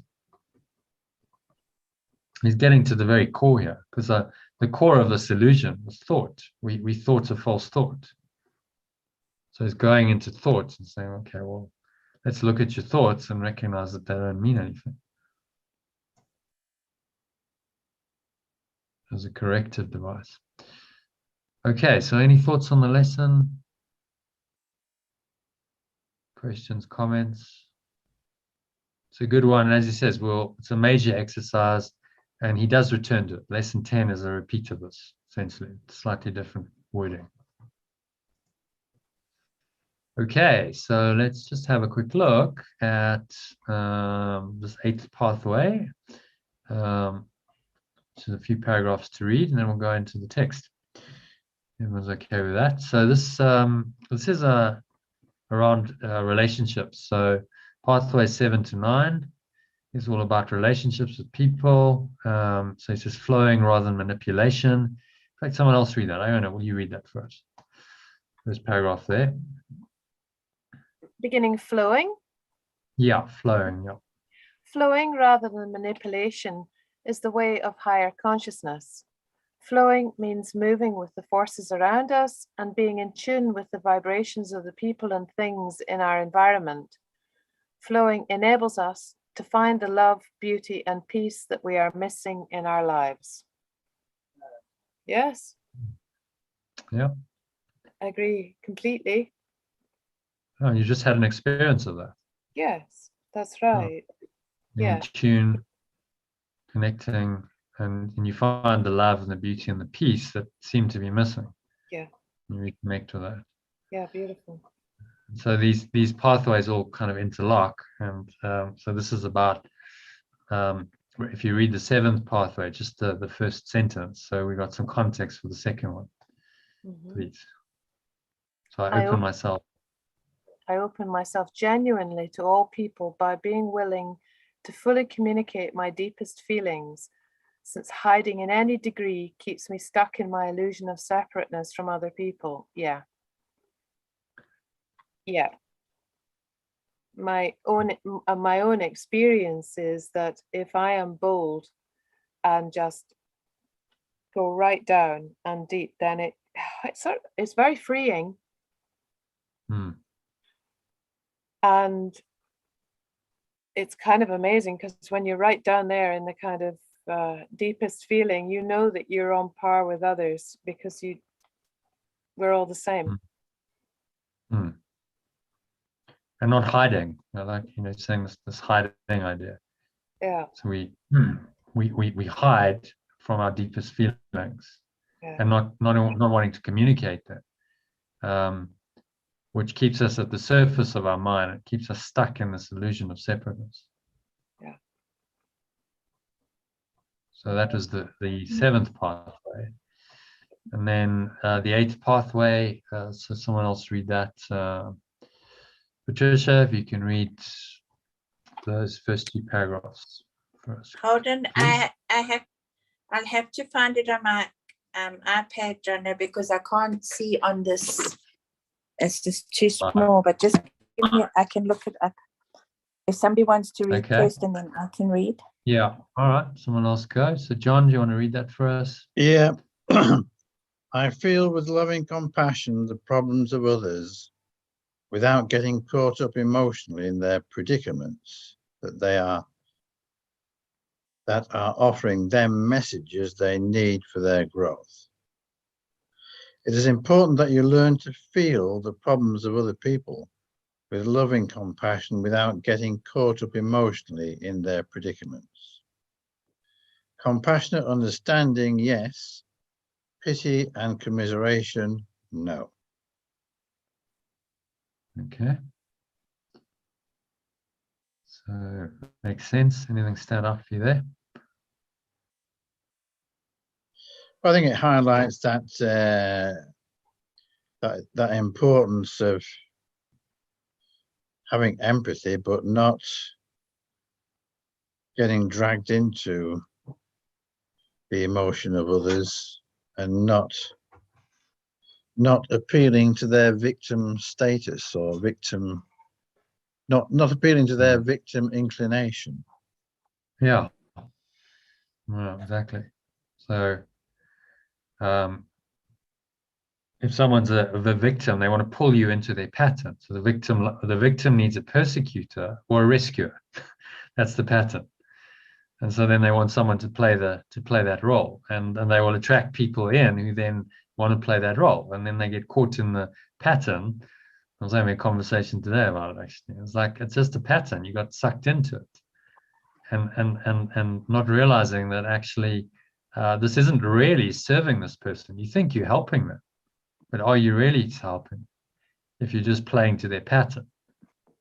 So you can have compassion, see where they're at, but that doesn't mean that you just allow yourself to be used and abused, or, and that's what this is saying.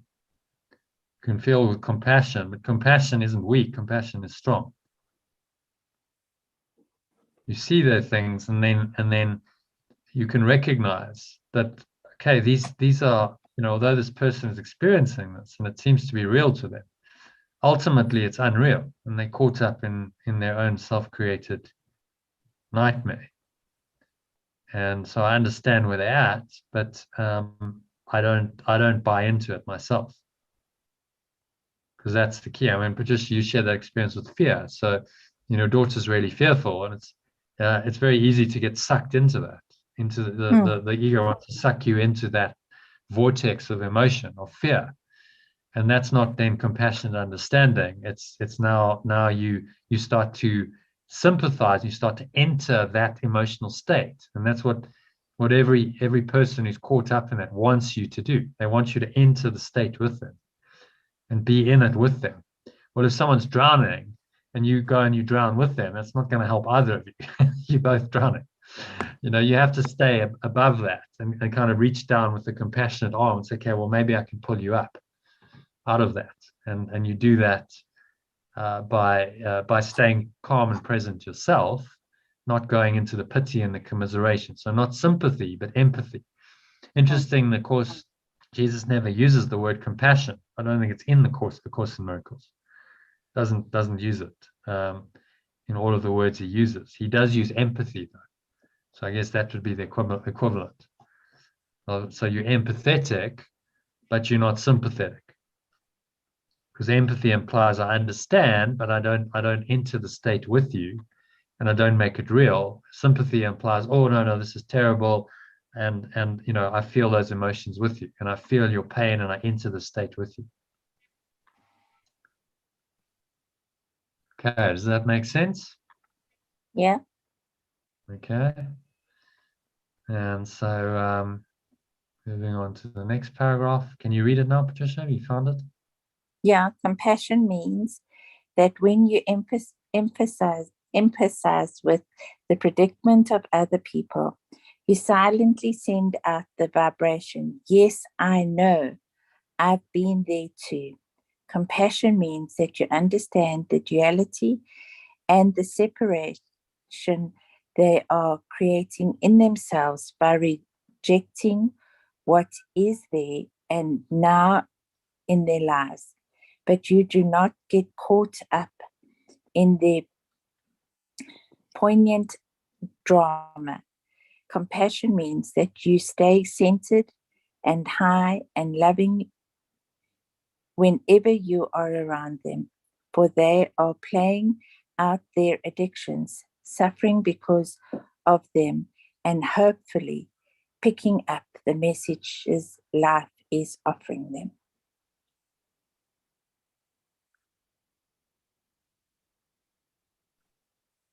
Okay, does that make sense?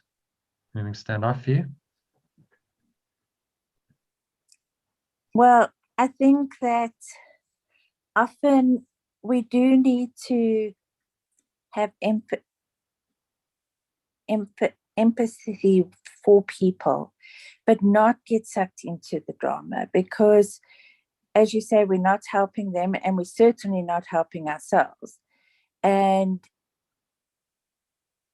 in doing that, sometimes we can help them to see that what their victimhood or their fear, or whatever it is, if you're not in the same state, then maybe that helps them to stop being so deeply sucked into the fear that they're in, and see a different way of looking at the world. As I said Exactly. to You can't help anyone if you're in that same state. If you're drowning Yeah, too in the exactly. emotion, how can you help them? You have to stay centered and calm and loving, and then maybe you can lift them out of it. So Katie, you mentioned you had that experience with your friend. It's like if you stay in that presence and you hold that presence, then you can bring someone into that, and you can help them just by staying in that presence. And obviously that might play out in your words and your actions as well. So as to what you do. And a lot of times when we're in a place of fear, that is part of our addiction, because we like to almost go into being a victim. This is dreadful, sorry me, and how can this be happening to me? But if we just say, I'm so sorry that happened to you, but at least you're alive, or something great comes out of it, then you're really helping them to see themselves differently. Yeah, and see it differently. So I was having a conversation yesterday. Someone, hopefully, is going to join us on the course. He's saying, well, I'm having a challenge at work, and I might be dismissed, and it's kind of an unfair dismissal. I said, okay, but look at it differently. That can seem to be very fearful and very threatening, but actually that could be setting you free from a corporate environment that maybe is quite restrictive, and there's opportunities outside of that. So this could be exactly what you need to give you a push into doing your own thing. He's got relationships with clients in the financial services industry. I said, well, there's ways. He says, I know the company owns them. I'm saying, no, the company doesn't own them, right? You got the relationship. People don't have relationships with companies. They have relationships with people. So look at the opportunity from the difficulty. That's really the art of this. There's a difficulty, but there's a challenge, but the hero on the hero's journey sees the opportunity and says, well, how is this actually helping me? How is this serving me in a way? And often the difficult things of life. You know, something goes wrong. The other day I was supposed to be having a dinner with someone, and it's just like it wasn't happening. My brother had taken. I don't have my own car, so I just, because I don't need a car very much. So I use my mother's car every now and then, and it's not. It wasn't there. It wasn't like I live just down the road from my sister. It wasn't there. So I was like, okay, so this isn't happening. So I phoned my brother. No, he's got the car. So he says, all right, well, I'll bring it up, because he's in my mother's house. He's gonna come, and then he gets a puncture on the way. I was like, oh, okay. Now you got a puncture and the tire's punctured. Okay, so this isn't happening, and I just kind of let it go. But then I had an interesting conversation with my sister about, she'd been away on a trip and she met a guy. Oh, that sounds interesting. I need to connect with this guy. He's in mining and it's like doing deals in Southern Africa. And I have another business in corporate finance. So I phoned him today. I looked him up on LinkedIn, phoned him, and no, we're probably going to have a meeting. There's an opportunity that came because I didn't go to my dinner, because my plan didn't happen. Something else happened. And then that's the thing. You just never know. To surrender to whatever happens and go, okay, well, you know, I'm open.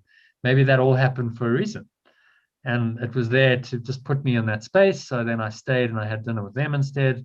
And I had a chat about their weekend. And she told me about this guy. And it was like, okay, well, now there's an opportunity that unfolds from the adversity. And that's the art of this. And so if you can help other people to see that okay, in your adversity, you know, it's not all doom and gloom. Like, what's the positive in this? And there always is a positive if you look hard enough, even in the worst situation, even in death and disaster and chaos, there is a positive, because at the very least you can forgive, even if someone's died or been murdered. You know, there's a positive that comes out of it. So I think I sent it out earlier in the course. Don't know if you watched that video of the guy who he was a kind of an Islamic teacher, and his son got murdered, and so he's saying, well, you know, in the situation, I could get upset, and he obviously had some emotions to let go, but he actually forgave the guy. He's in court and he's saying, you know, I forgive you. Because they caught the guy who murdered his son. I forgive you, and I'm actually sorry for you. I'm compassionate that you're going through this experience, that you now have to go through this experience of being tried, and you're going to go to jail for the rest of your life. You know, and I'm sorry for you. And just amazing, you know, that essence of compassion right there, because he actually understood the predicament of the murderer. Most people would go, well, you know, just the murderer just needs to be put away and punished, and he's going, no, I'm sorry for you that this is your experience. And he hugs him. And you just see everyone's just like finished. The judge says, I think it's time to take a break. Take a recess, everyone. Because just the emotion of that. But there in that, then there's a huge positive that came out of his son's death. Because he's just demonstrated forgiveness on a high level. And now we're talking about it. And that, you know, many, many people have been inspired by his example. So, you know, there's a profound positive that comes out of that so-called negative experience of his son being murdered. And so that's how we need to think, and then how we need to help other people to think. Okay, so where's the possibility and the opportunity for growth in this? And that's really the essence of compassion. You understand the challenge, but you say, but look at it another way. There's another way of looking at this, as Course in Miracles would say. Okay, so next paragraph. Who wants to read that? Katie, Mm-hmm. you learn not to give gifts. You learn not to give gifts that you cannot emotionally afford to give. When you resent helping someone, this creates obligations, duality, and separation. You cannot psychologically afford to give such help, and the recipient cannot afford to receive it. Yeah. So if you resent something, then you know, don't. That's not the right spirit of giving it. A gift should be given freely. creates an obligation, a duality, and a separation. Again, I've had this experience. You know, if you resent it, if someone's giving you a gift and they resent it, then it's not really a gift, and it creates a separation dynamic. And so you cannot really afford to give such help. Recipient cannot afford to receive it. So you could say, no, look, I'm actually in resentment now. Maybe I just need to work on that to give me some time. That would be the emotionally intelligent way of handling it. And then you go and drop your resentment. You say, well, actually, you know, I don't resent. And interesting, this kind of speaks to your experience yesterday on it, doesn't it? Mhm. Because Yeah, there was a resentment that you had of like, okay, they've taken something from me and I'm feeling taken advantage of. yeah, And then you had to drop that resentment in order to give the true help and be truly helpful in that situation. yeah. I was incredibly grateful that I had done a lot of work on feeling that I have given away power before and gone into a kind of inevitable feeling of victimhood and a Mm. kind of like a big drop inside of it's useless, why bother, they're going to win feeling. Mm. Yeah, and that's been a gift in my life to work with, and I'm reaping the benefits now. Mm. I find And this you a see tricky that, one to handle, most of all with my kids, actually. You learn not to give gifts you cannot emotionally afford to give. Like I found I was creating a different rule for my kids, telling myself I would go any distance at any time of the day or night. They're my children. mm. Actually, today I was able to just stand back, and my phone battery died, which was actually great. And I couldn't charge it again for about another 4 hours, you know, and by the time 4 hours is over, she had changed. I was relaxed and in a place where I felt more built up inside, more neutral. Yeah. Mm. Yeah. And then you resumed. And then You I resumed resumed, yeah, because there's no point in going into psychological sacrifice. Not a loving space. And I would just feel resentful and wish the call was over. Yeah, yeah. Okay. That actually speaks to the ninth pathway, which is there. We'll cover that tomorrow. But you know, I act freely when I'm tuned in, centered, and loving. But if possible, I avoid acting when I'm emotionally upset and depriving myself of the wisdom that flows from love and expanding consciousness. So it's like that kind of timeout, so the ability to take a timeout and say, okay, you know, we can just time out of that. In your case, the cell phone battery dying was perfect to create that.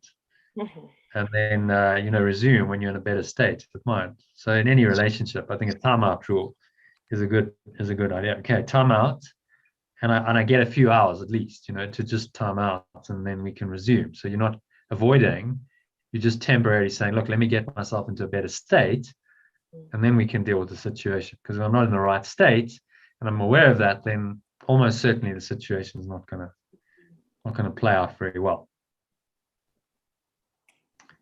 So there's a lot of wisdom in these pathways, which you know, is embedded in most spiritual teachings. But he's just brought it to the fore in these three pathways and saying this is how, you know, you can relate to people, which is a major area of life.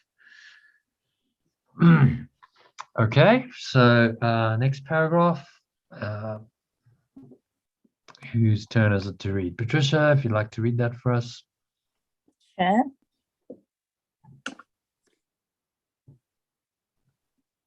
Is it the one when you help someone? When you can help someone, yeah. Yeah.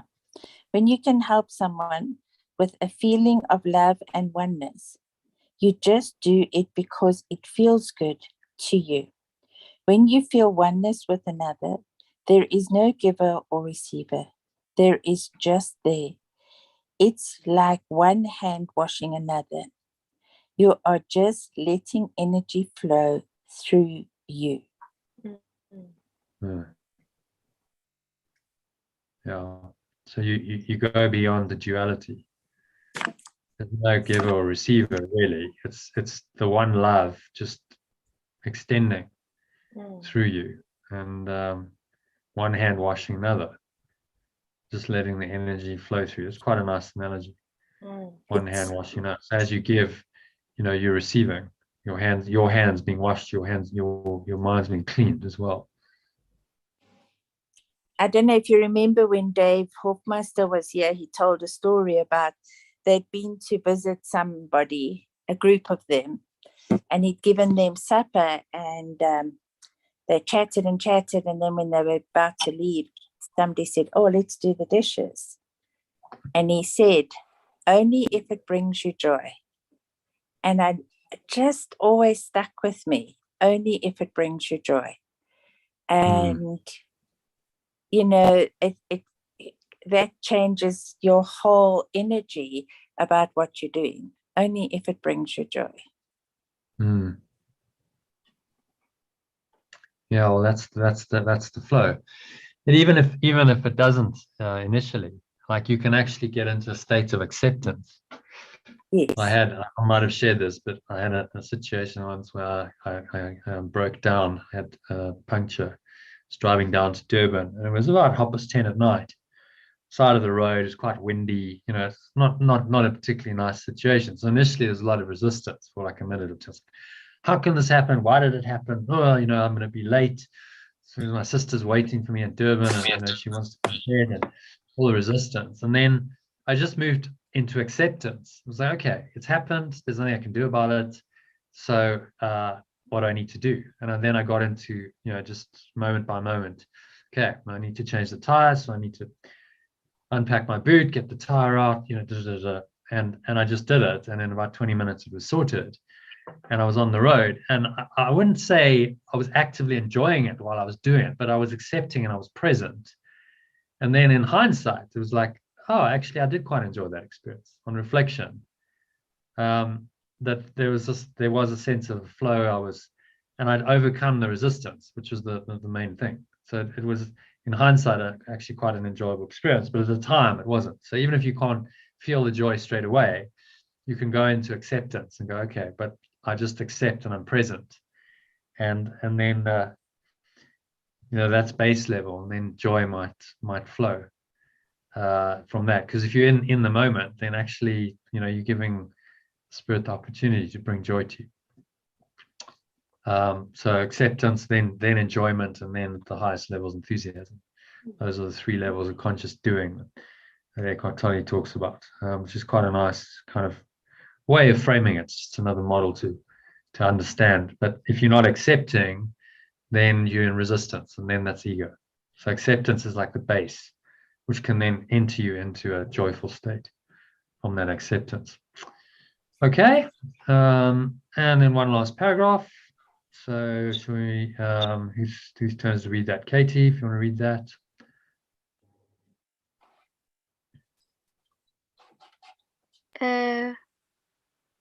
Your life works best. Your life works best when you love. Serve and allow your loving energy to flow, not from a lower consciousness motivation of I am helping you or I will save you, but simply from the awareness that the universe gives its energy to me and it feels good to pass it along. Yeah, well, that's quite key. Again, like today I was talking about a situation, and it was almost like the one person was trying to save the other one. Oh no, but I'm really trying to help her. And it's like, no, you can't save anyone. Like that, that rescuer, it's not the right motivation, because it actually just feeds into the victim idea. So rather than that, I'm just simply, it feels good to pass it along, because we're one. And if it no longer feels good and I can't do it in a flowing state, then I'm entitled to withdraw, and I don't have to engage in that anymore. Because if someone's in a pattern of taking and taking, then maybe there comes a point where it's like, well, this is just a taking relationship, and no, it's like, no, no more. I'm entitled to pass the energy along to someone else, perhaps, who's not just going to take. It's not a free flow.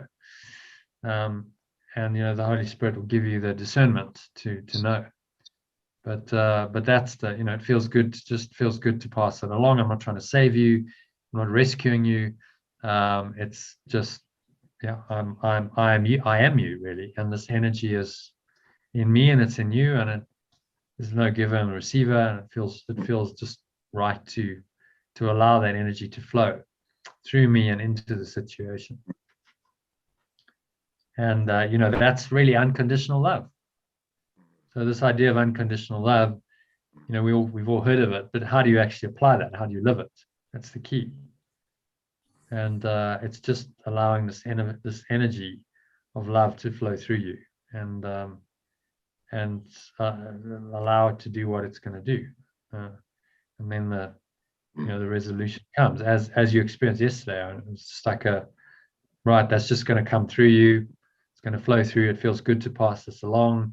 You express that in form through giving up your financial desire for a financial result, and just giving the gift of your image away. And then it's just like the love, using that form to just come through you and pass it along. And then those people felt it, and then they return it, and so now there's a flow of love happening, because everyone's in in that energy. So Yeah, lovely when that happens. it was definitely a channeled piece of paint.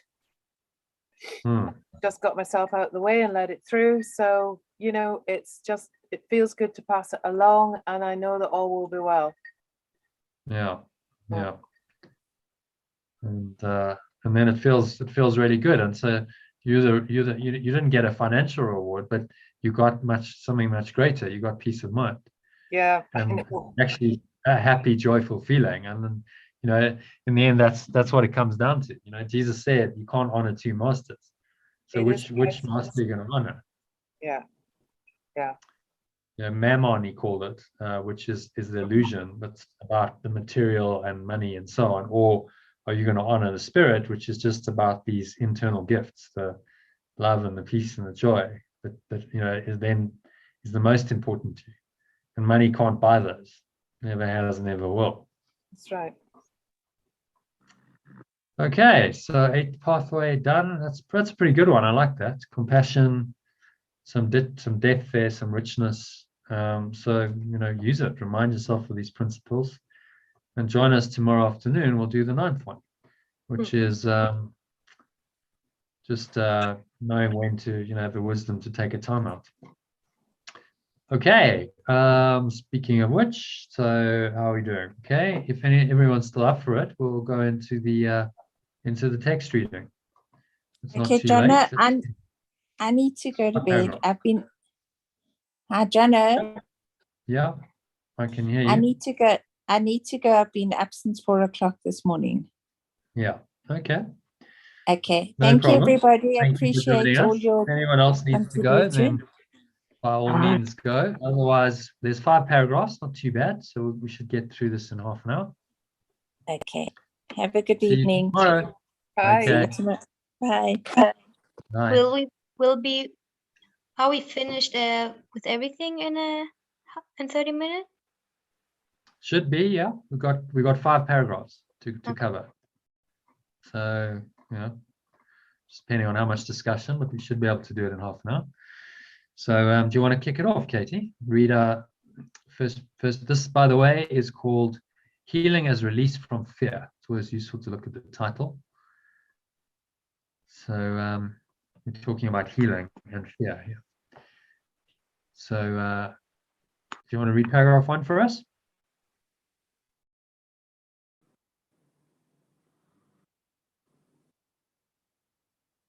Okay, Katie's not there. So someone else want to read? Iona or John? Yeah, I can read. Okay. Our emphasis is now on healing. The miracle is the means. The atonement is the principle, and healing is the result. Okay. To speak of Maybe a just miracle. Try saying it as at 1 month and see if that changes anything for Okay. you. Yeah. The miracle is the means. The at-one-ment is the principle, and healing is the result. To speak of a miracle of healing is to combine 2 orders of reality inappropriately. Healing is not a miracle. The at-one-ment or the final miracle is a remedy, and any type of healing is a result. The kind of error to which at-one-ment is applied is irrelevant. All healing is essentially the release from fear. To undertake this, you cannot be fearful yourself. You do not understand healing because of your own fear. Okay, so anything stand out for you there? Any questions? I think what stands out is all healing is essentially the release from fear. It's pointing us to healing of the mind. So often we think of healing in physical terms, or it's the healing of the body, but the healing is really of the mind, and that's what he's always emphasizing in this course. Do you understand why he's saying to speak of a miracle of healing is to combine two orders of reality inappropriately? I don't really, no, I don't understand that. I don't understand the word order, actually. Two orders of reality. Okay, what's a level, really? An order is a level. An order is kind of a system. So two orders of reality inappropriately. He's speaking about, on the one hand, a miracle, and remember, we can translate a miracle as a correction. So I think it might be interesting, actually. Read those again and say, instead of the miracle, say the correction, and see if that changes your understanding. Our emphasis is now on healing. The do we say miracle becomes correction? Yeah. Yeah, the correction is the means. The at-one-ment is the principle, and healing is the result. To speak of a correction of healing is to combine two levels of reality inappropriately. Healing is not a correction. The at-one-ment or the final correction is a remedy, and any type of healing is a result. Interesting. So does that kind of change your understanding of it if you do that? Yeah, it kind of eases the understanding a bit, I think. So the correction is in the mind. What he's saying is two orders of reality inappropriately, because the correction or the miracle is in the mind, and that's inspired by that oneness. So the correction is always bringing oneness into your mind, into the situation. So that's on a mind level. And then the healing is on the physical level. The healing you see on the tangible material level. So he's saying there are these two orders of reality inappropriately. Oh, yeah. Okay. The orders of reality are the inner domain, the mind, and then the external world, the level of form. And so another way of looking at this, and we have looked at this before, but it's quite a useful model, which is why I included it in the course, is just to look at the integral model, which is on page 20, which kind of frames this and says, so you've got this 4-quadrant diagram, you've got individual on this quadrant and on this axis, and collective on this, and interior and exterior on this horizontal plane, and this shows you the different levels of our experience, or the different orders of reality, right? You've got an order in the exterior world that seems to be external to you. That's an order of reality. And then in the interior, you've got what's going on inside in your mind. That's intentional, your values, motivation, practices, not practices, what you're thinking and feeling. And this is the domain of the miracle. You see, when you correct your mind, you're changing your mind, changing your beliefs, your values. That's the one order of reality. And then on the external, in the behavioral, you might see an observed outcome as healing. Oh, I now have a healing of my body. And so he's saying is to combine these two orders inappropriately, because they actually are different orders of reality. A miracle of healing, that's the correction happens in the mind, and then the observed outcome of that is healing. So that's what he means. And they're not the same. Healing is the result. The miracle is the correction in the mind. It's the means of the healing that's happening in the mind based on that one-ment principle. So that atonement or that one-ment inspires the correction, which then leads to the healing. What is the So it's atonement principle? quite a helpful model to frame this in. Sorry, Katie. What did you say?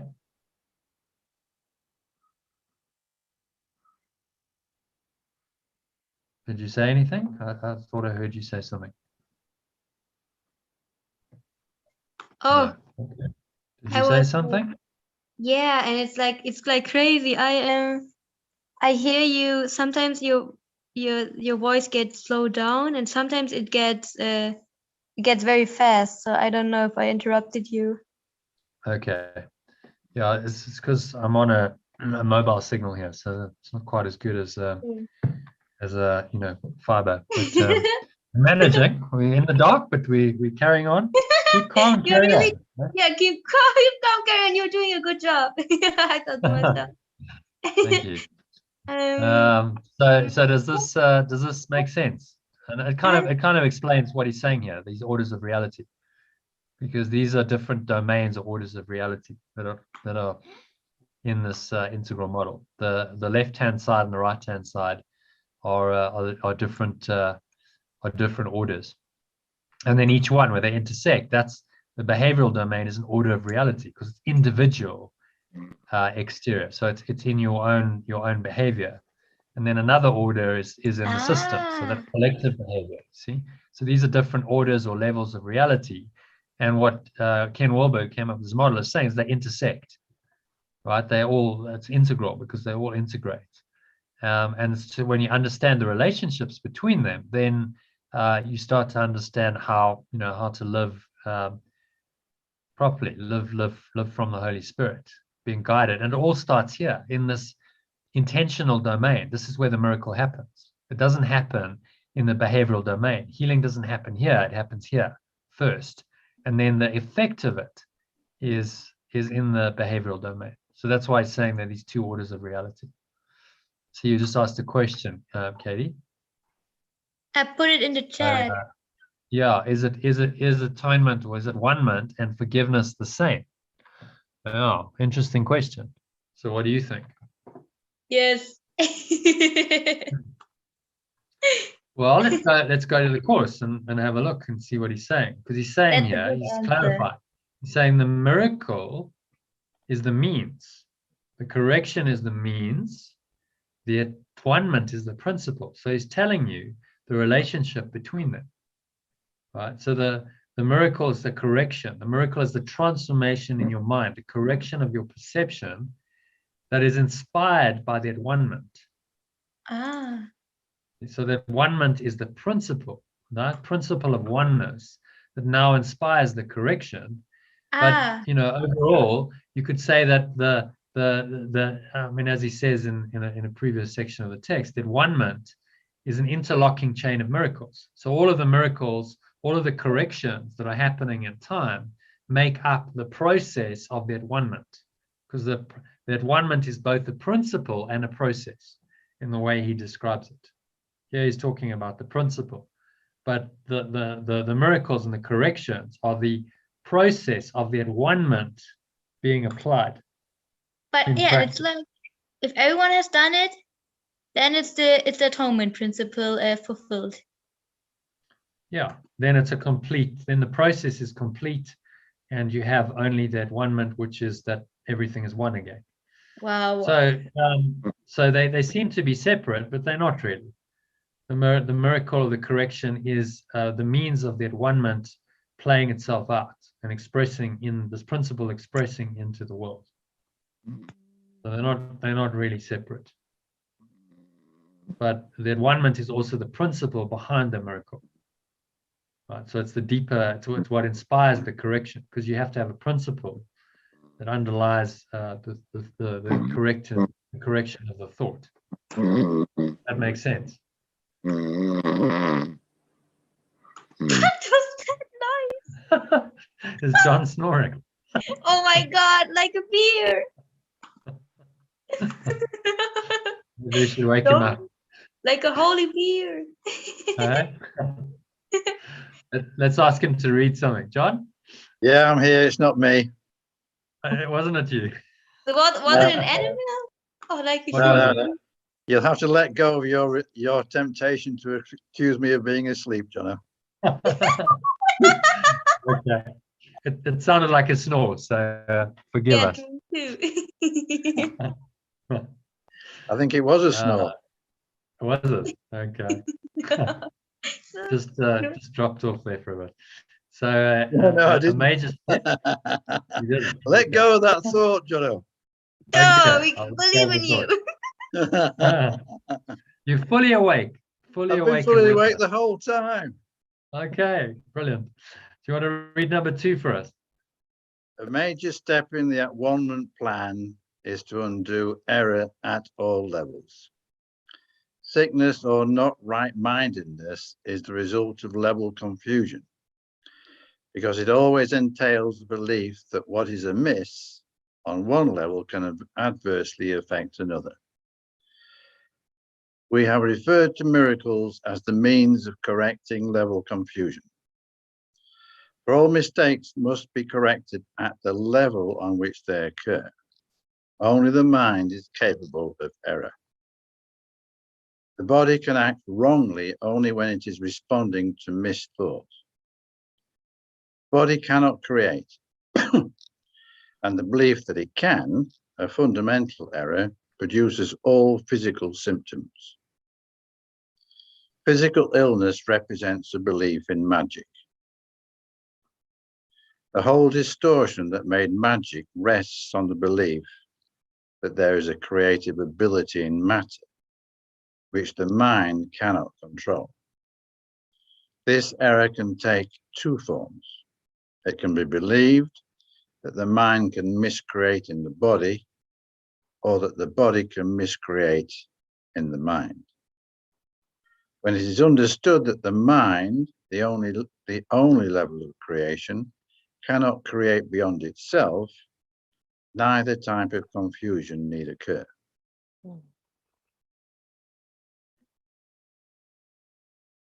Okay, quite a bit to unpack there. So anything strike you as particularly meaningful or not quite clear? Well, I think it's interesting, this thing about it kind of deals with the idea that the body creates illness, really, and points us to clarity that it all must come from the mind. Yeah. To return to this diagram, you see, this is where it's at. It's about the individual intentional.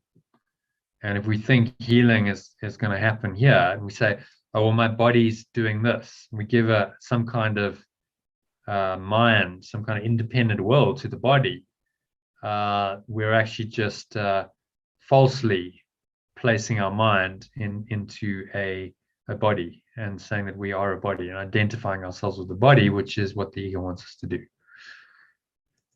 which isn't really going to help us.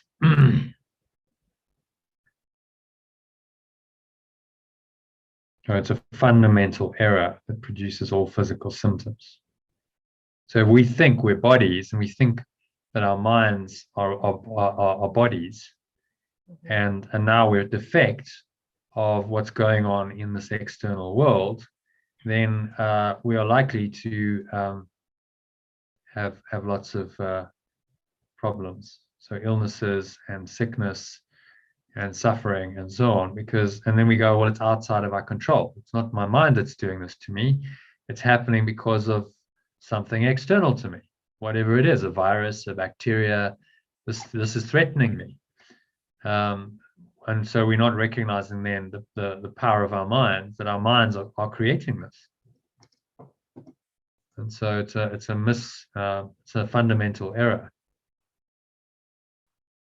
And then he goes on, do you understand why he says physical illness represents a belief in magic? Mm. Yeah. But using the word magic in that sense as physical treatment of something. Yeah. So magic is any, we actually got this in our glossary. I'll just open it up quickly. So I think we've defined it. The miracle, what the miracle is. Miracle is a correction, correction of perception. We must actually maybe update that. So magic, we got magic in here. Maybe we don't. I don't think we have. Oh, might be with make magic. So maybe magic can go in here. Magic is the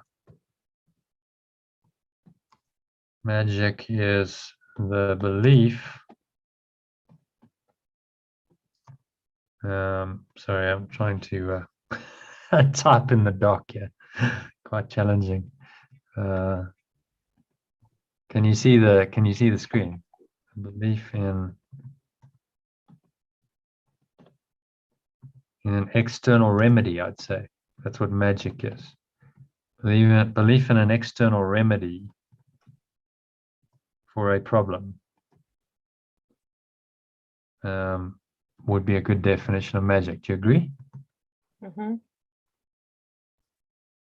And then how that plays out in the level form is that, we create various so-called solutions, magic solutions to our imagined problems.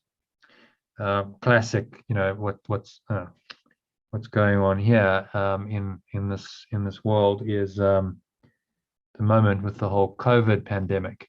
It's a classic case of magic being used to try and solve the problem, isn't it? And in course terminology, that's not going to be very helpful because the problem lies in the mind.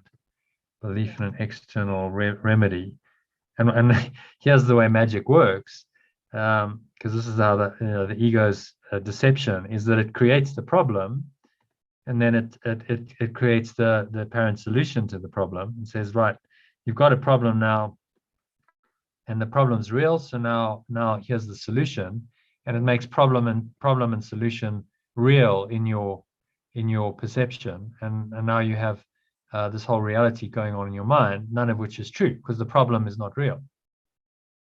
As he says in lesson 79, let me recognize that my problem has been solved. What lesson 79 is, I'll get to it, the exact phraseology of it. And then, just seeing that you've only got one problem for a seemingly external problem, and that your only problem lies in your perception of the problem. So I don't know if you listened to David Icke's video that I sent out this morning. Did you listen to that? Yeah. It's a little 7-minute clip, and he was talking about his arthritis. He had this severe arthritis that he could hardly walk, and then he just decided, okay, the problem is internal. I'm not going to seek the magic solution of what medical treatment for this problem. I'm just going to change my mind about it.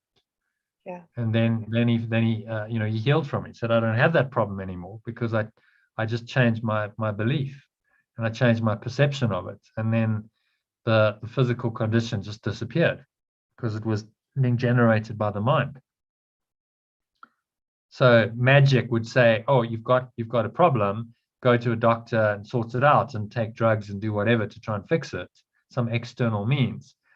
And of course, the miracle says, no, go within, and the only problem lies in your mind, in your belief, and correct the problem there. And then there's no need for magic because the problem will simply disappear because the problem was never real.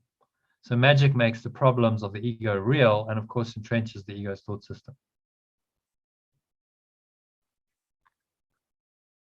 And it believes that there is a creative ability in matter which the mind cannot control.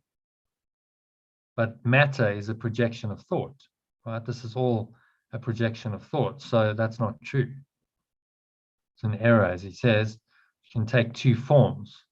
It can be believed that the mind can miscreate in the body, or the body can miscreate in the mind. It's understood that the mind, the only level of creation, cannot create beyond itself. Neither type of confusion need occur. Okay, so there's this relationship between the mind and the body is problematic, because the body isn't real and the mind is. So whenever we're thinking the mind can interact with the body, this creates problems. Where there's only one level of creation, which is the mind cannot create beyond itself, i.e. there is no body, and neither type of confusion need occur, because you simply don't believe in the so-called reality of a body anymore. Does that make sense?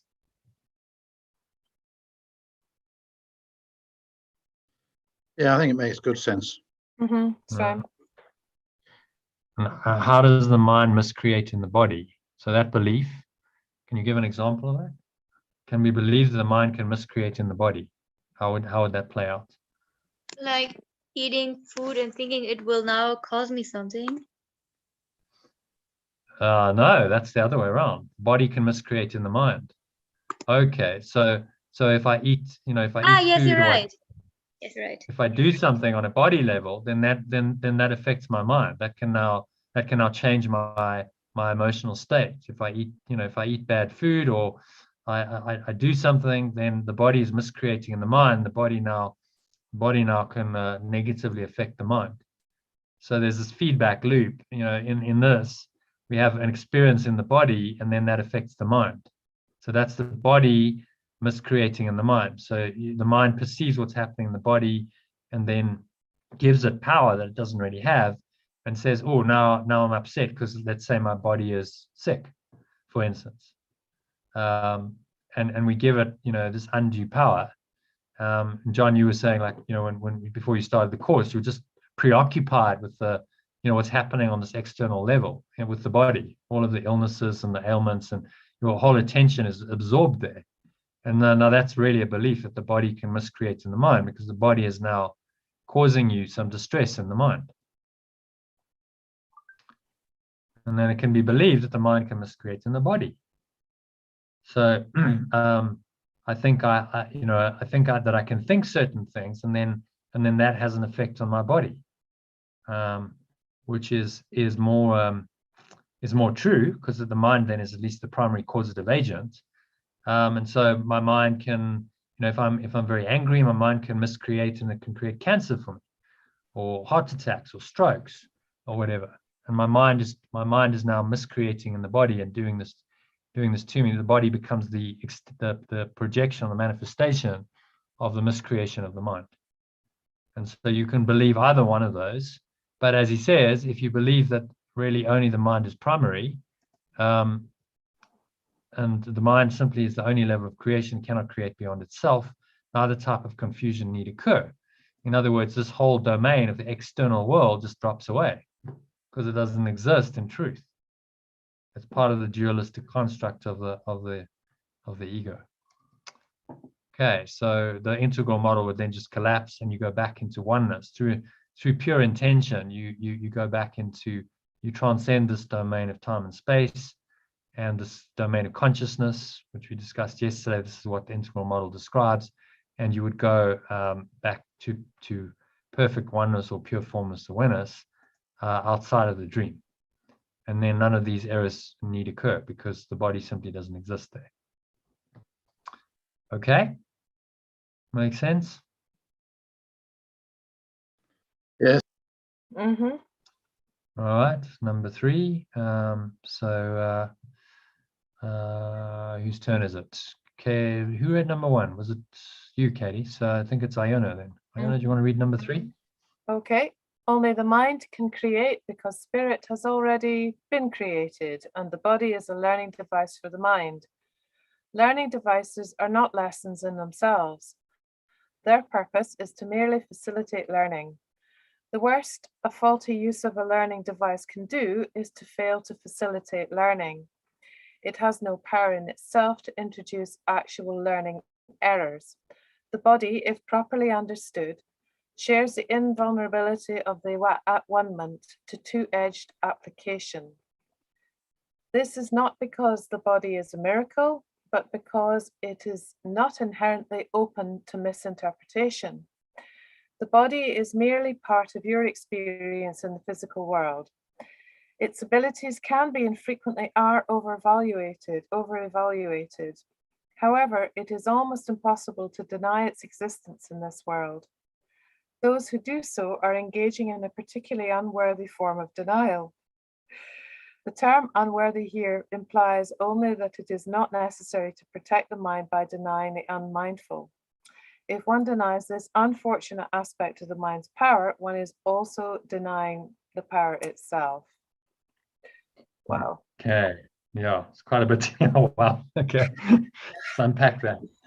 This is actually one of the trickiest paragraphs in the whole course, this one. So Oh Lord. And I was just feeling that I'm almost at the end of my tether in terms of a little break being going able on to here. continue. Okay. Well, let's see if we can get through the next two paragraphs, shall we? If you can. If you can't, we can reconvene and do this tomorrow if you like. What's the feeling of everyone? Okay, I was reading this afternoon and it seemed to make better sense then. I was doing pretty well until about number 7. Or actually the two-edged application. Yeah. Yeah. The body, if properly understood, shares the invulnerability of the at-one-ment to invulnerability. So it's not vulnerable. It's not vulnerable. Two-edged application. In other words, you can't misinterpret it. There's not the the characteristic duality where you can turn a defense into attack. Remember, he referred to this in a previous section where he said that atonement is not a two-edged sword because it's only a defense. It can only be used correctly. It can't be used for attack. So that he's just referring to that. Shares the invulnerability of that one-ment, a two-edged application. So that at-one-ment principle comes into the body, and you say, well, if I take that principle into the body, then it's actually invulnerable. I can't use it as a mechanism of attack. Yeah. Which is, of course, what the ego always wants you to do. Yes. So now there's only this defense of the truth that's coming into the body and reinterpreting my experience in the body. So it's not inherently not open to misinterpretation. Interesting. It's not open to misinterpretation if we get this right, but frequently we get it wrong, and we evaluate the importance of the body. We identify with the physical. It's impossible, almost impossible, to deny its existence in the world. It carries around this enormous spirit, that's for sure. To deny, and those who do so are engaging in particularly unworthy form of denial, denying the existence in the world. And that is, there's a line that we're not to use the body lovelessly. Yeah, so it's not a miracle. It's to facilitate learning about why we're here and what we're the at-one-ment, that we are an extension of pure formless awareness. Unworthy form of denial. And then he defines the term unworthy. Yeah, only that it's not necessary to protect the mind by denying the unmindful. Oh, hang on, unworthy. Only that it's not necessary to protect the mind by denying the unmindful. So this is an instance where you could say, but he's just contradicted himself, because in previous passages in other sections, he says you must deny the error, right? He said that very clearly, and now he's saying it's not necessary to deny the unmindful. Okay, so as I said, it's one of the trickiest passages in the course. But I think, like, if you look into it, what he's trying to say here is it's not going to be very helpful to you if you try and deny the existence of the body. and do that, because as you said, it's virtually impossible to do that. You're living in a body, you have to feed the body, you clean it, you've got various body things going on, you seem to be living in it. To try and deny that is an inappropriate use of denial, right? So he's saying, instead of doing that, just reinterpret the body and see that this body, although it's not made by the Spirit, so it's not of God, can be quite helpful. It can be used by the Holy Spirit for its purposes, which is your own correction of your mind, to give you the experiences that you need in the physical world, that you need to learn from. And it can also be used to extend love. So through the body, you can now move around, you can go and visit people, you can speak to people. This now becomes an instrument for the mind to express itself into the physical world. So instead of trying to deny this, which is virtually impossible, and he doesn't say it's totally impossible, he says it's virtually impossible. So for most people, it's just not going to be reality. If you're some kind of advanced guru sitting on a mountain and you in deep meditation and samadhi, then yeah, you might say, well, I've denied the body. But even the gurus come back to the body. Once they come out of that state, they'll come out at some point, they still have some awareness of the body. So they would still be like, well, there's still some existence here until I finally lay the body aside. So even they would still have to deal with its so-called reality on some level. Yeah. So he's saying, don't go into this unworthy form of denial and try and deny it.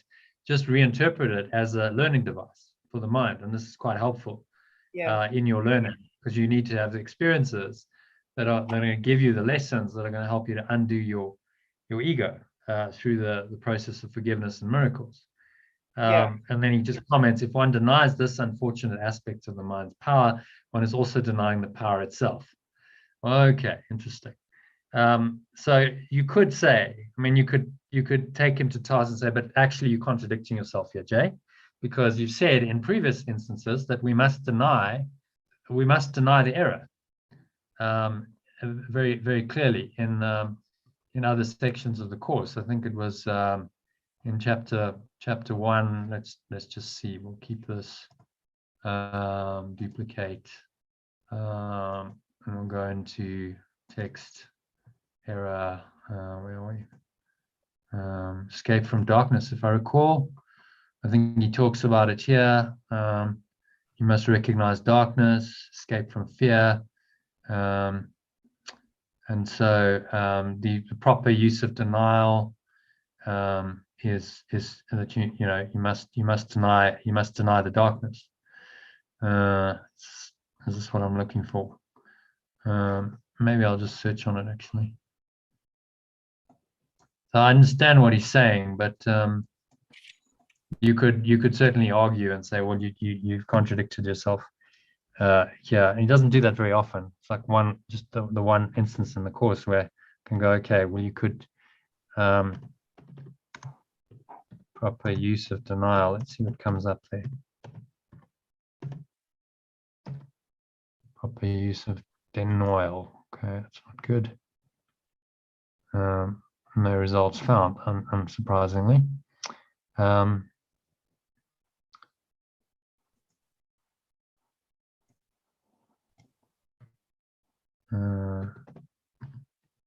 Deny, this was another instance, deny the denial.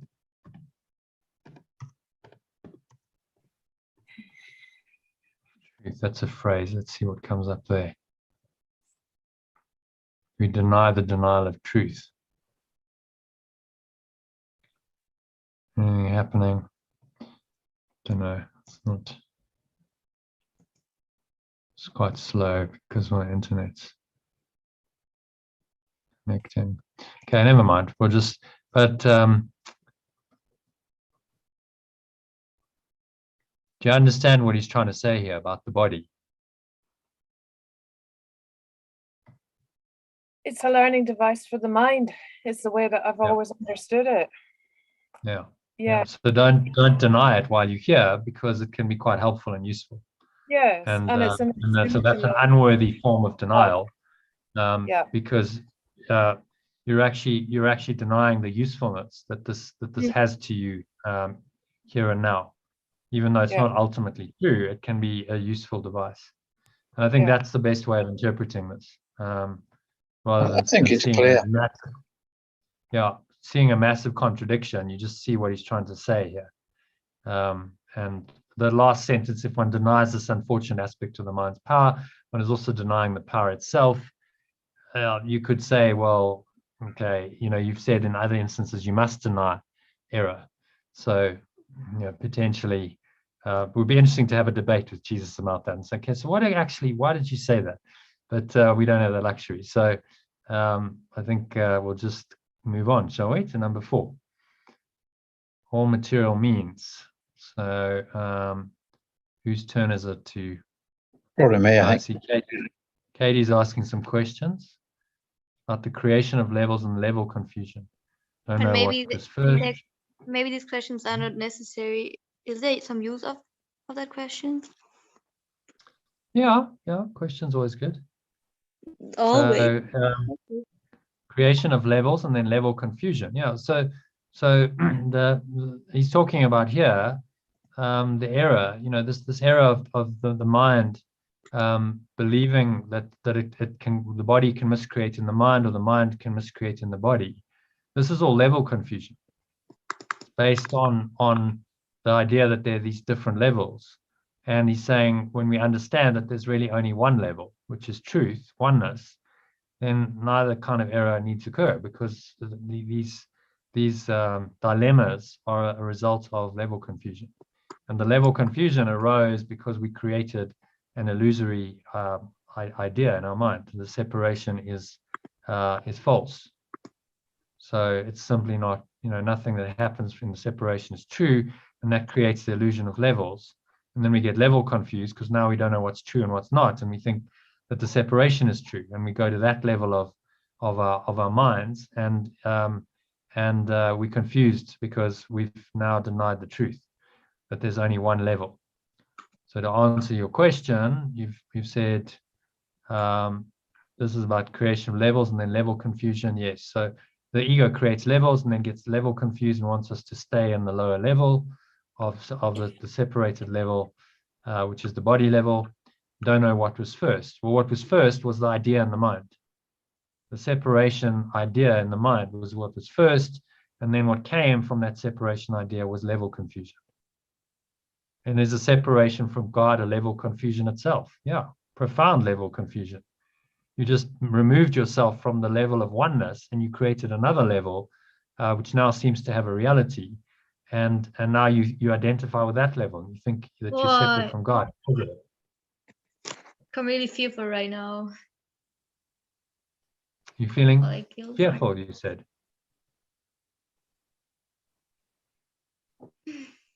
What did you say? You're feeling fearful.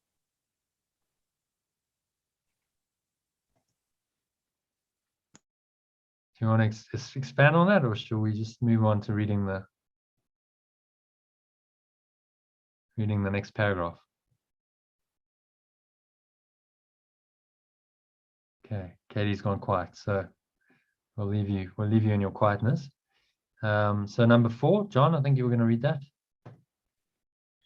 All material means that you accept as remedies for bodily ills are restatements of magic principles. This is the first step in believing that the body makes its own illness. It is a second misstep to attempt to heal it through non-creative agents. It does not follow, however, that the use of such agents for corrective purposes is evil. Sometimes the illness has a sufficiently strong hold over the mind to render a person temporarily inaccessible to the at-one-ment. In this case, it may be wise to utilize a compromise approach to mind and body, in which something from the outside is temporarily given healing belief. This is because the last thing that can help the non-right-minded or the sick is an increase in fear. They are already in a fear-weakened state. If they are prematurely exposed to a miracle, they may be precipitated into panic. This is likely to occur when upside down perception has induced the belief that miracles are frightening. Okay. Give us a little summary of that. Yeah, I think it reflects the previous, well, it kind of builds on the previous paragraph in the sense of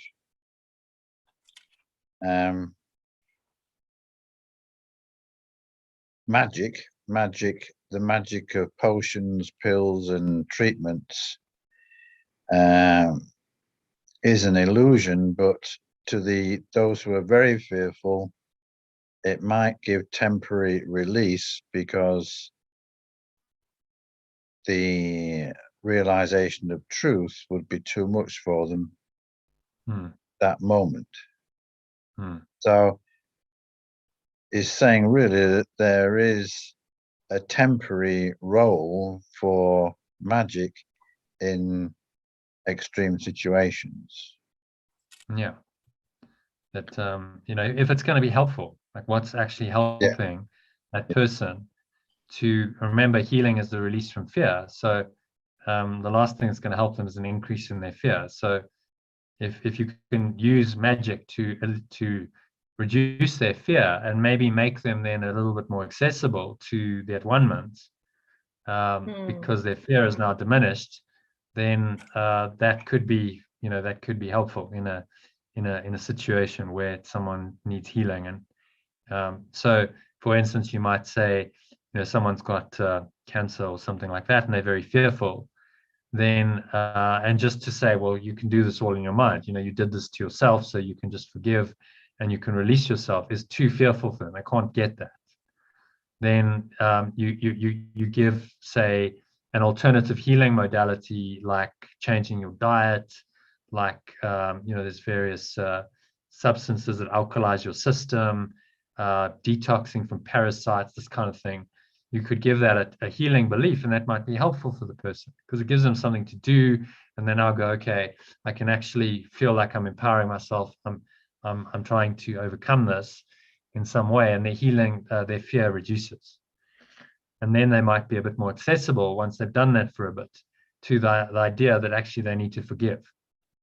So it can be a way into the mind to now start accepting, you know, the idea that, yes, I have done this to myself and I need to actually let go of the thoughts and the beliefs that have created this illness for me. And now because I've gone down some kind of route where I've used magic temporarily, I'm a little bit more open to it. So that would be an instance where, you know, this could happen. And obviously that is, if it helps the person, then that's good. So he's not being dogmatic yet. He's saying, look, well, what's helpful in the situation given where someone is at?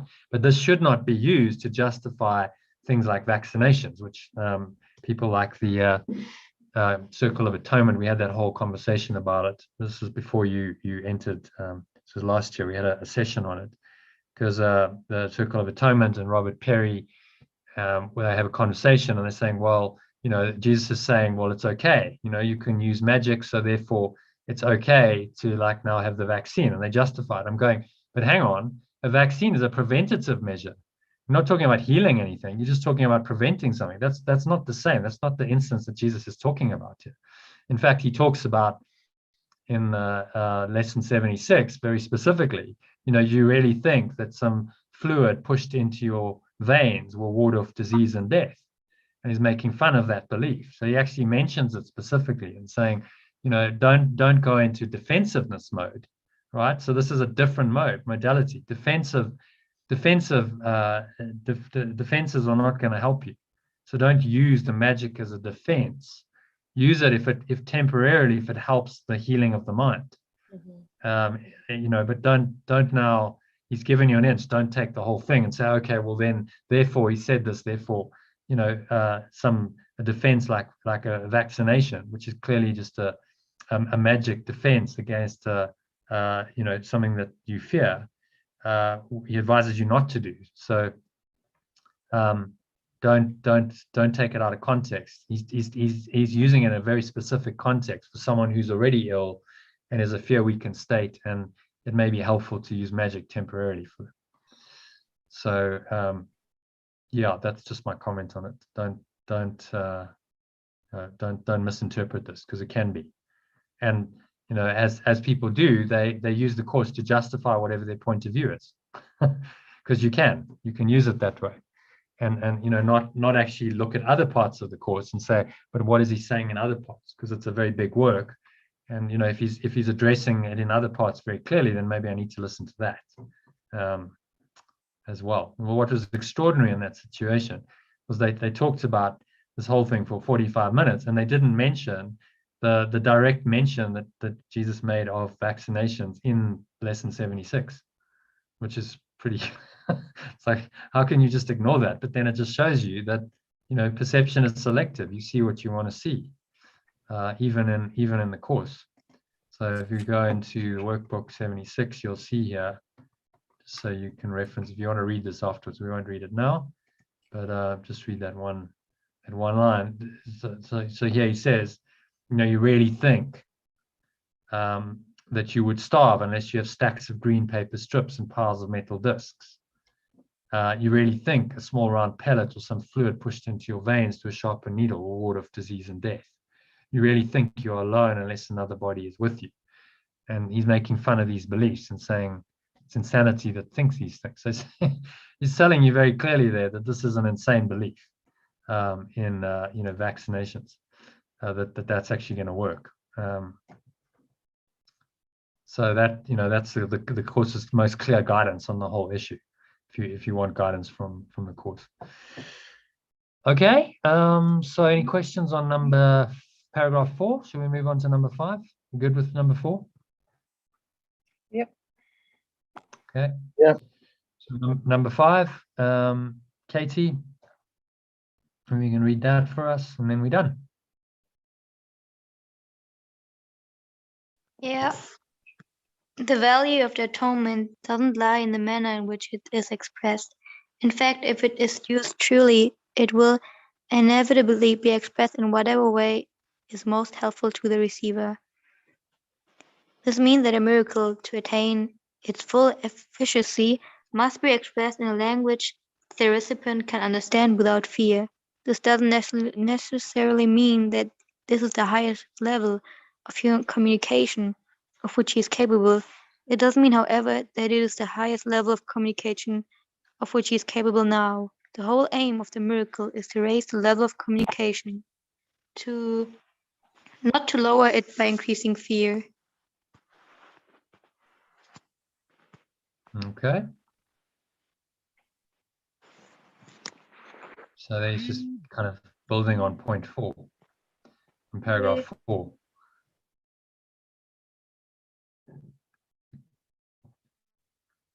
So any thoughts on that, Katie?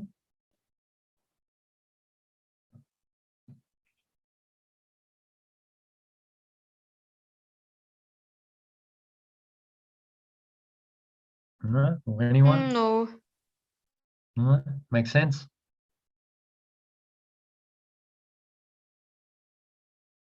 Can you give us a little summary of that? What is he saying there? in summary? Yeah, saying that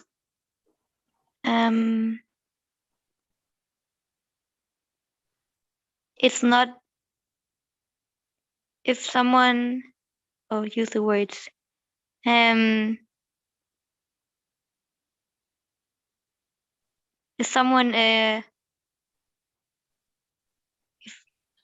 if someone needs a miracle, it must be expressed in a way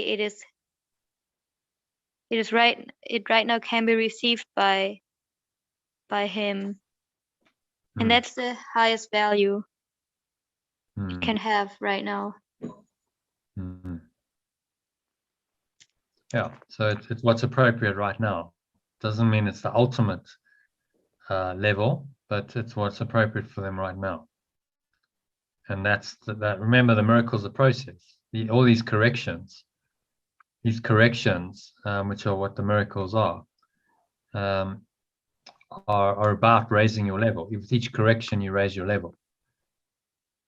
And so one miracle can then prepare you for another level. You might be ready if you do this like correction of saying, okay, well, I'll use magic temporarily and I'll reduce my fear. There's a letting go of fear, so that's a correction. Now you might be ready a little bit later on, a month or two later, for a bigger correction, a bigger step. You might be open now to saying, well, yeah, maybe I do need to look at my beliefs and how my beliefs have caused this cancer, to use our example. And now I'm open to it, whereas a month or two previously I'm not. But a good healer would see that and say, okay, well, I'll try and help the person at the level that they're at. And maybe, so that means I'll use some physical remedy, but like I'll work into the healing on the mind, because it's going to take some time to get there with this person.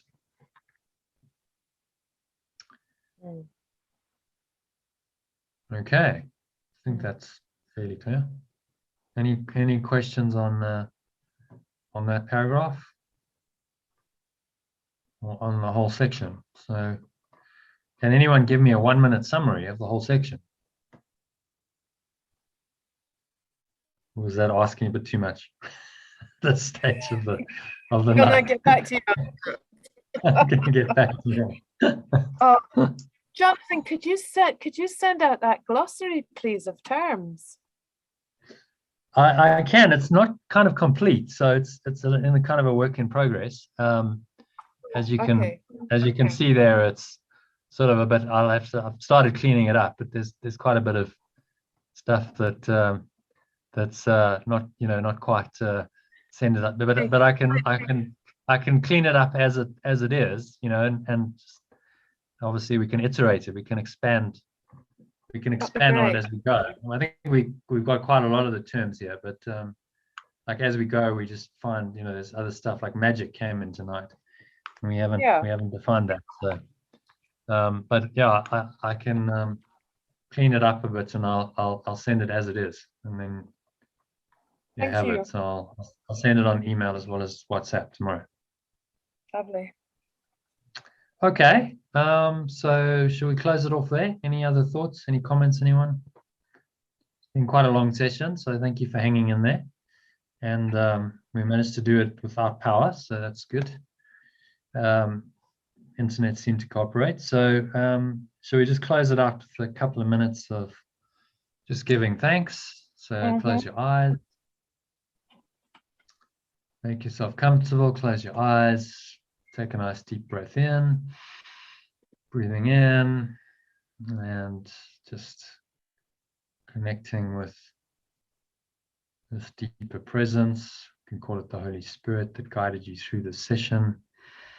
Presence of oneness, that one-man principle that this text talked about. And you just feel grateful for it.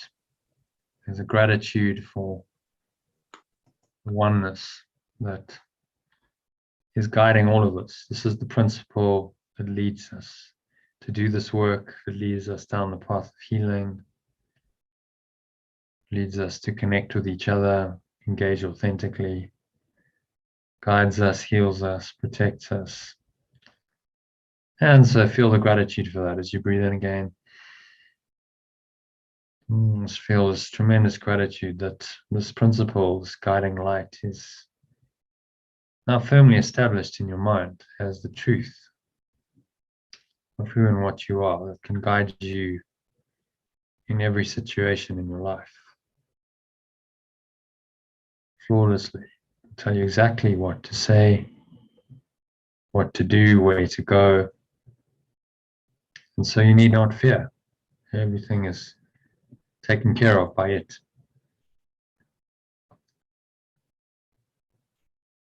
If you need a word, we'll give you a word. If you need a thought, we'll give you a thought. And if you just need tranquility and an open mind, then that's what it will give you. So give thanks for that. Exhale. Have a sense of just sinking into that feeling of being totally looked after, cared for, comforted. Automatically there's a sense of gratitude for that.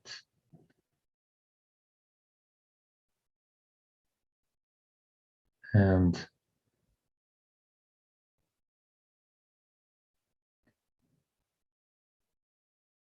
when you're ready, gently open your eyes. and give thanks to everyone. Thank you, everyone, for joining. I enjoyed that. Namaste. I'll see you tomorrow, I hope. Thank you, Jono. Thank you. Okay. Thank you. My Thanks. pleasure, everyone. Thanks And for joining. Iona, Elaine, Katie. Iona, Elaine. Yeah. Thank I don't know you. if you're still there. Did you follow that, all of that, Elaine? I know you were just Thank listening in. Yeah. Oh, I did. Okay. I kept so exhausted that I kept sort of just nodding off Oh. and coming back. But Okay. it's wonderful. Thanks. See you tomorrow. You're going to Good. join us tomorrow afternoon?